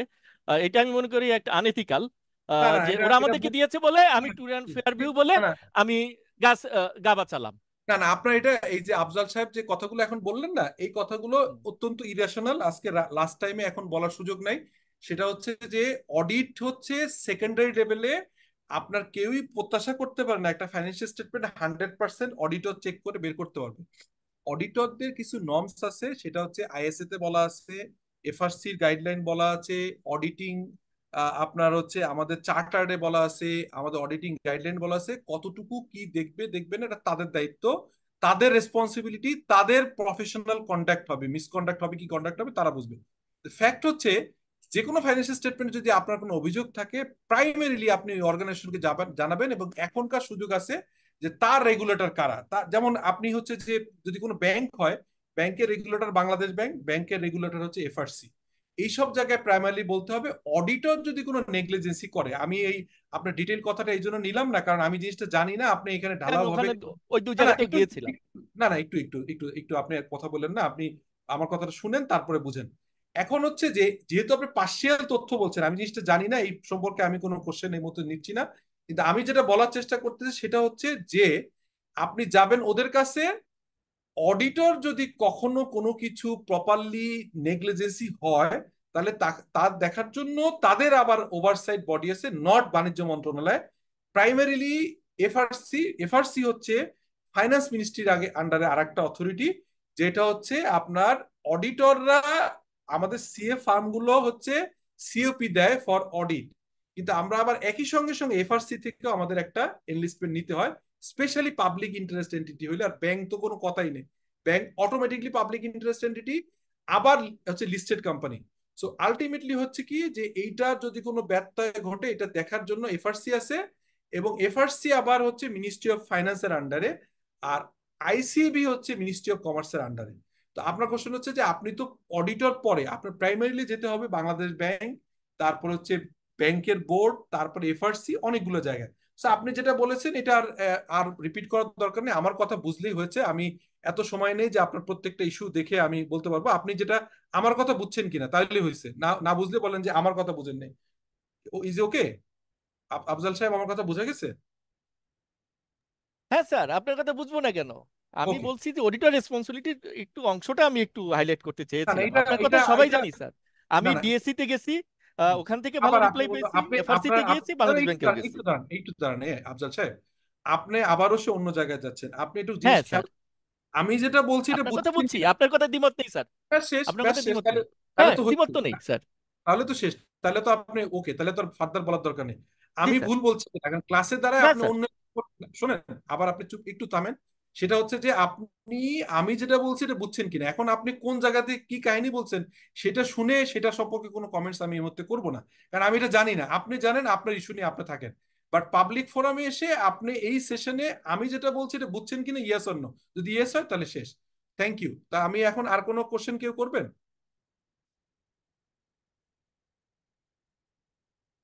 কারণ আপনি তো এক পক্ষের কথা শুনে তো আমি কিছু বলতে পারবো না। আর কেউ কিছু না থাকলে আমরা শেষ করি, হ্যাঁ? জি জি স্যার, আফজাল স্যার। আগামী সাহেব, আগামী মন সোমবারের খারাপ, জন্য অপেক্ষা করি। জি জি, আফজাল সাহেব হচ্ছে মন খারাপ করেন না, এরকম ইস্যু যদি অনেক সম্পর্কে শুনতে চাই তাহলে হাজার হাজার কথা আসবে, ক্লাসে ডিস্টার্ব হবে। আর এটা আপনি কি করেছেন না করেছেন এটা তো আর ক্লাসে পাবলিকলি বলার ইস্যু না, এক। আর সেকেন্ড হচ্ছে যে আমরা যেটুকু লার্ন করার চেষ্টা করছি এইটা সলিড হই, অন্যের ভুল ধরা বা অন্যের কথা বলা এখানে আমাদের কোনো উদ্দেশ্য না। আমাদের উদ্দেশ্য হচ্ছে নিজেদেরকে নিজে কারেক্ট করি। আমরা শিখতে আসছি আইএফআরএস, আইএফআরএস অনুযায়ী আমরা শিখি। আর আপনার ব্যক্তিগত লাইফে এরকম এক্সাম্পল আমারও আছে, আপনার আছে, এক্সাম্পল দেওয়ার কিছু নেই, আপনি ভালোই জানেন।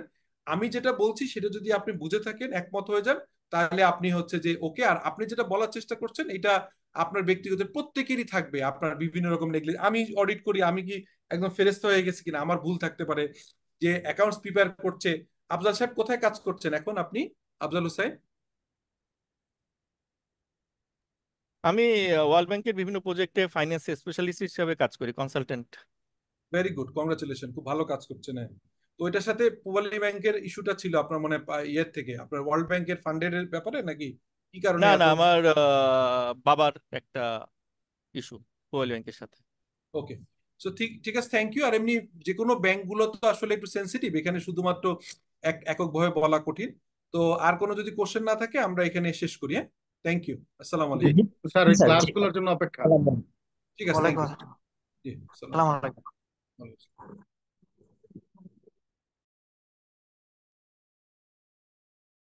আসসালামু আলাইকুম।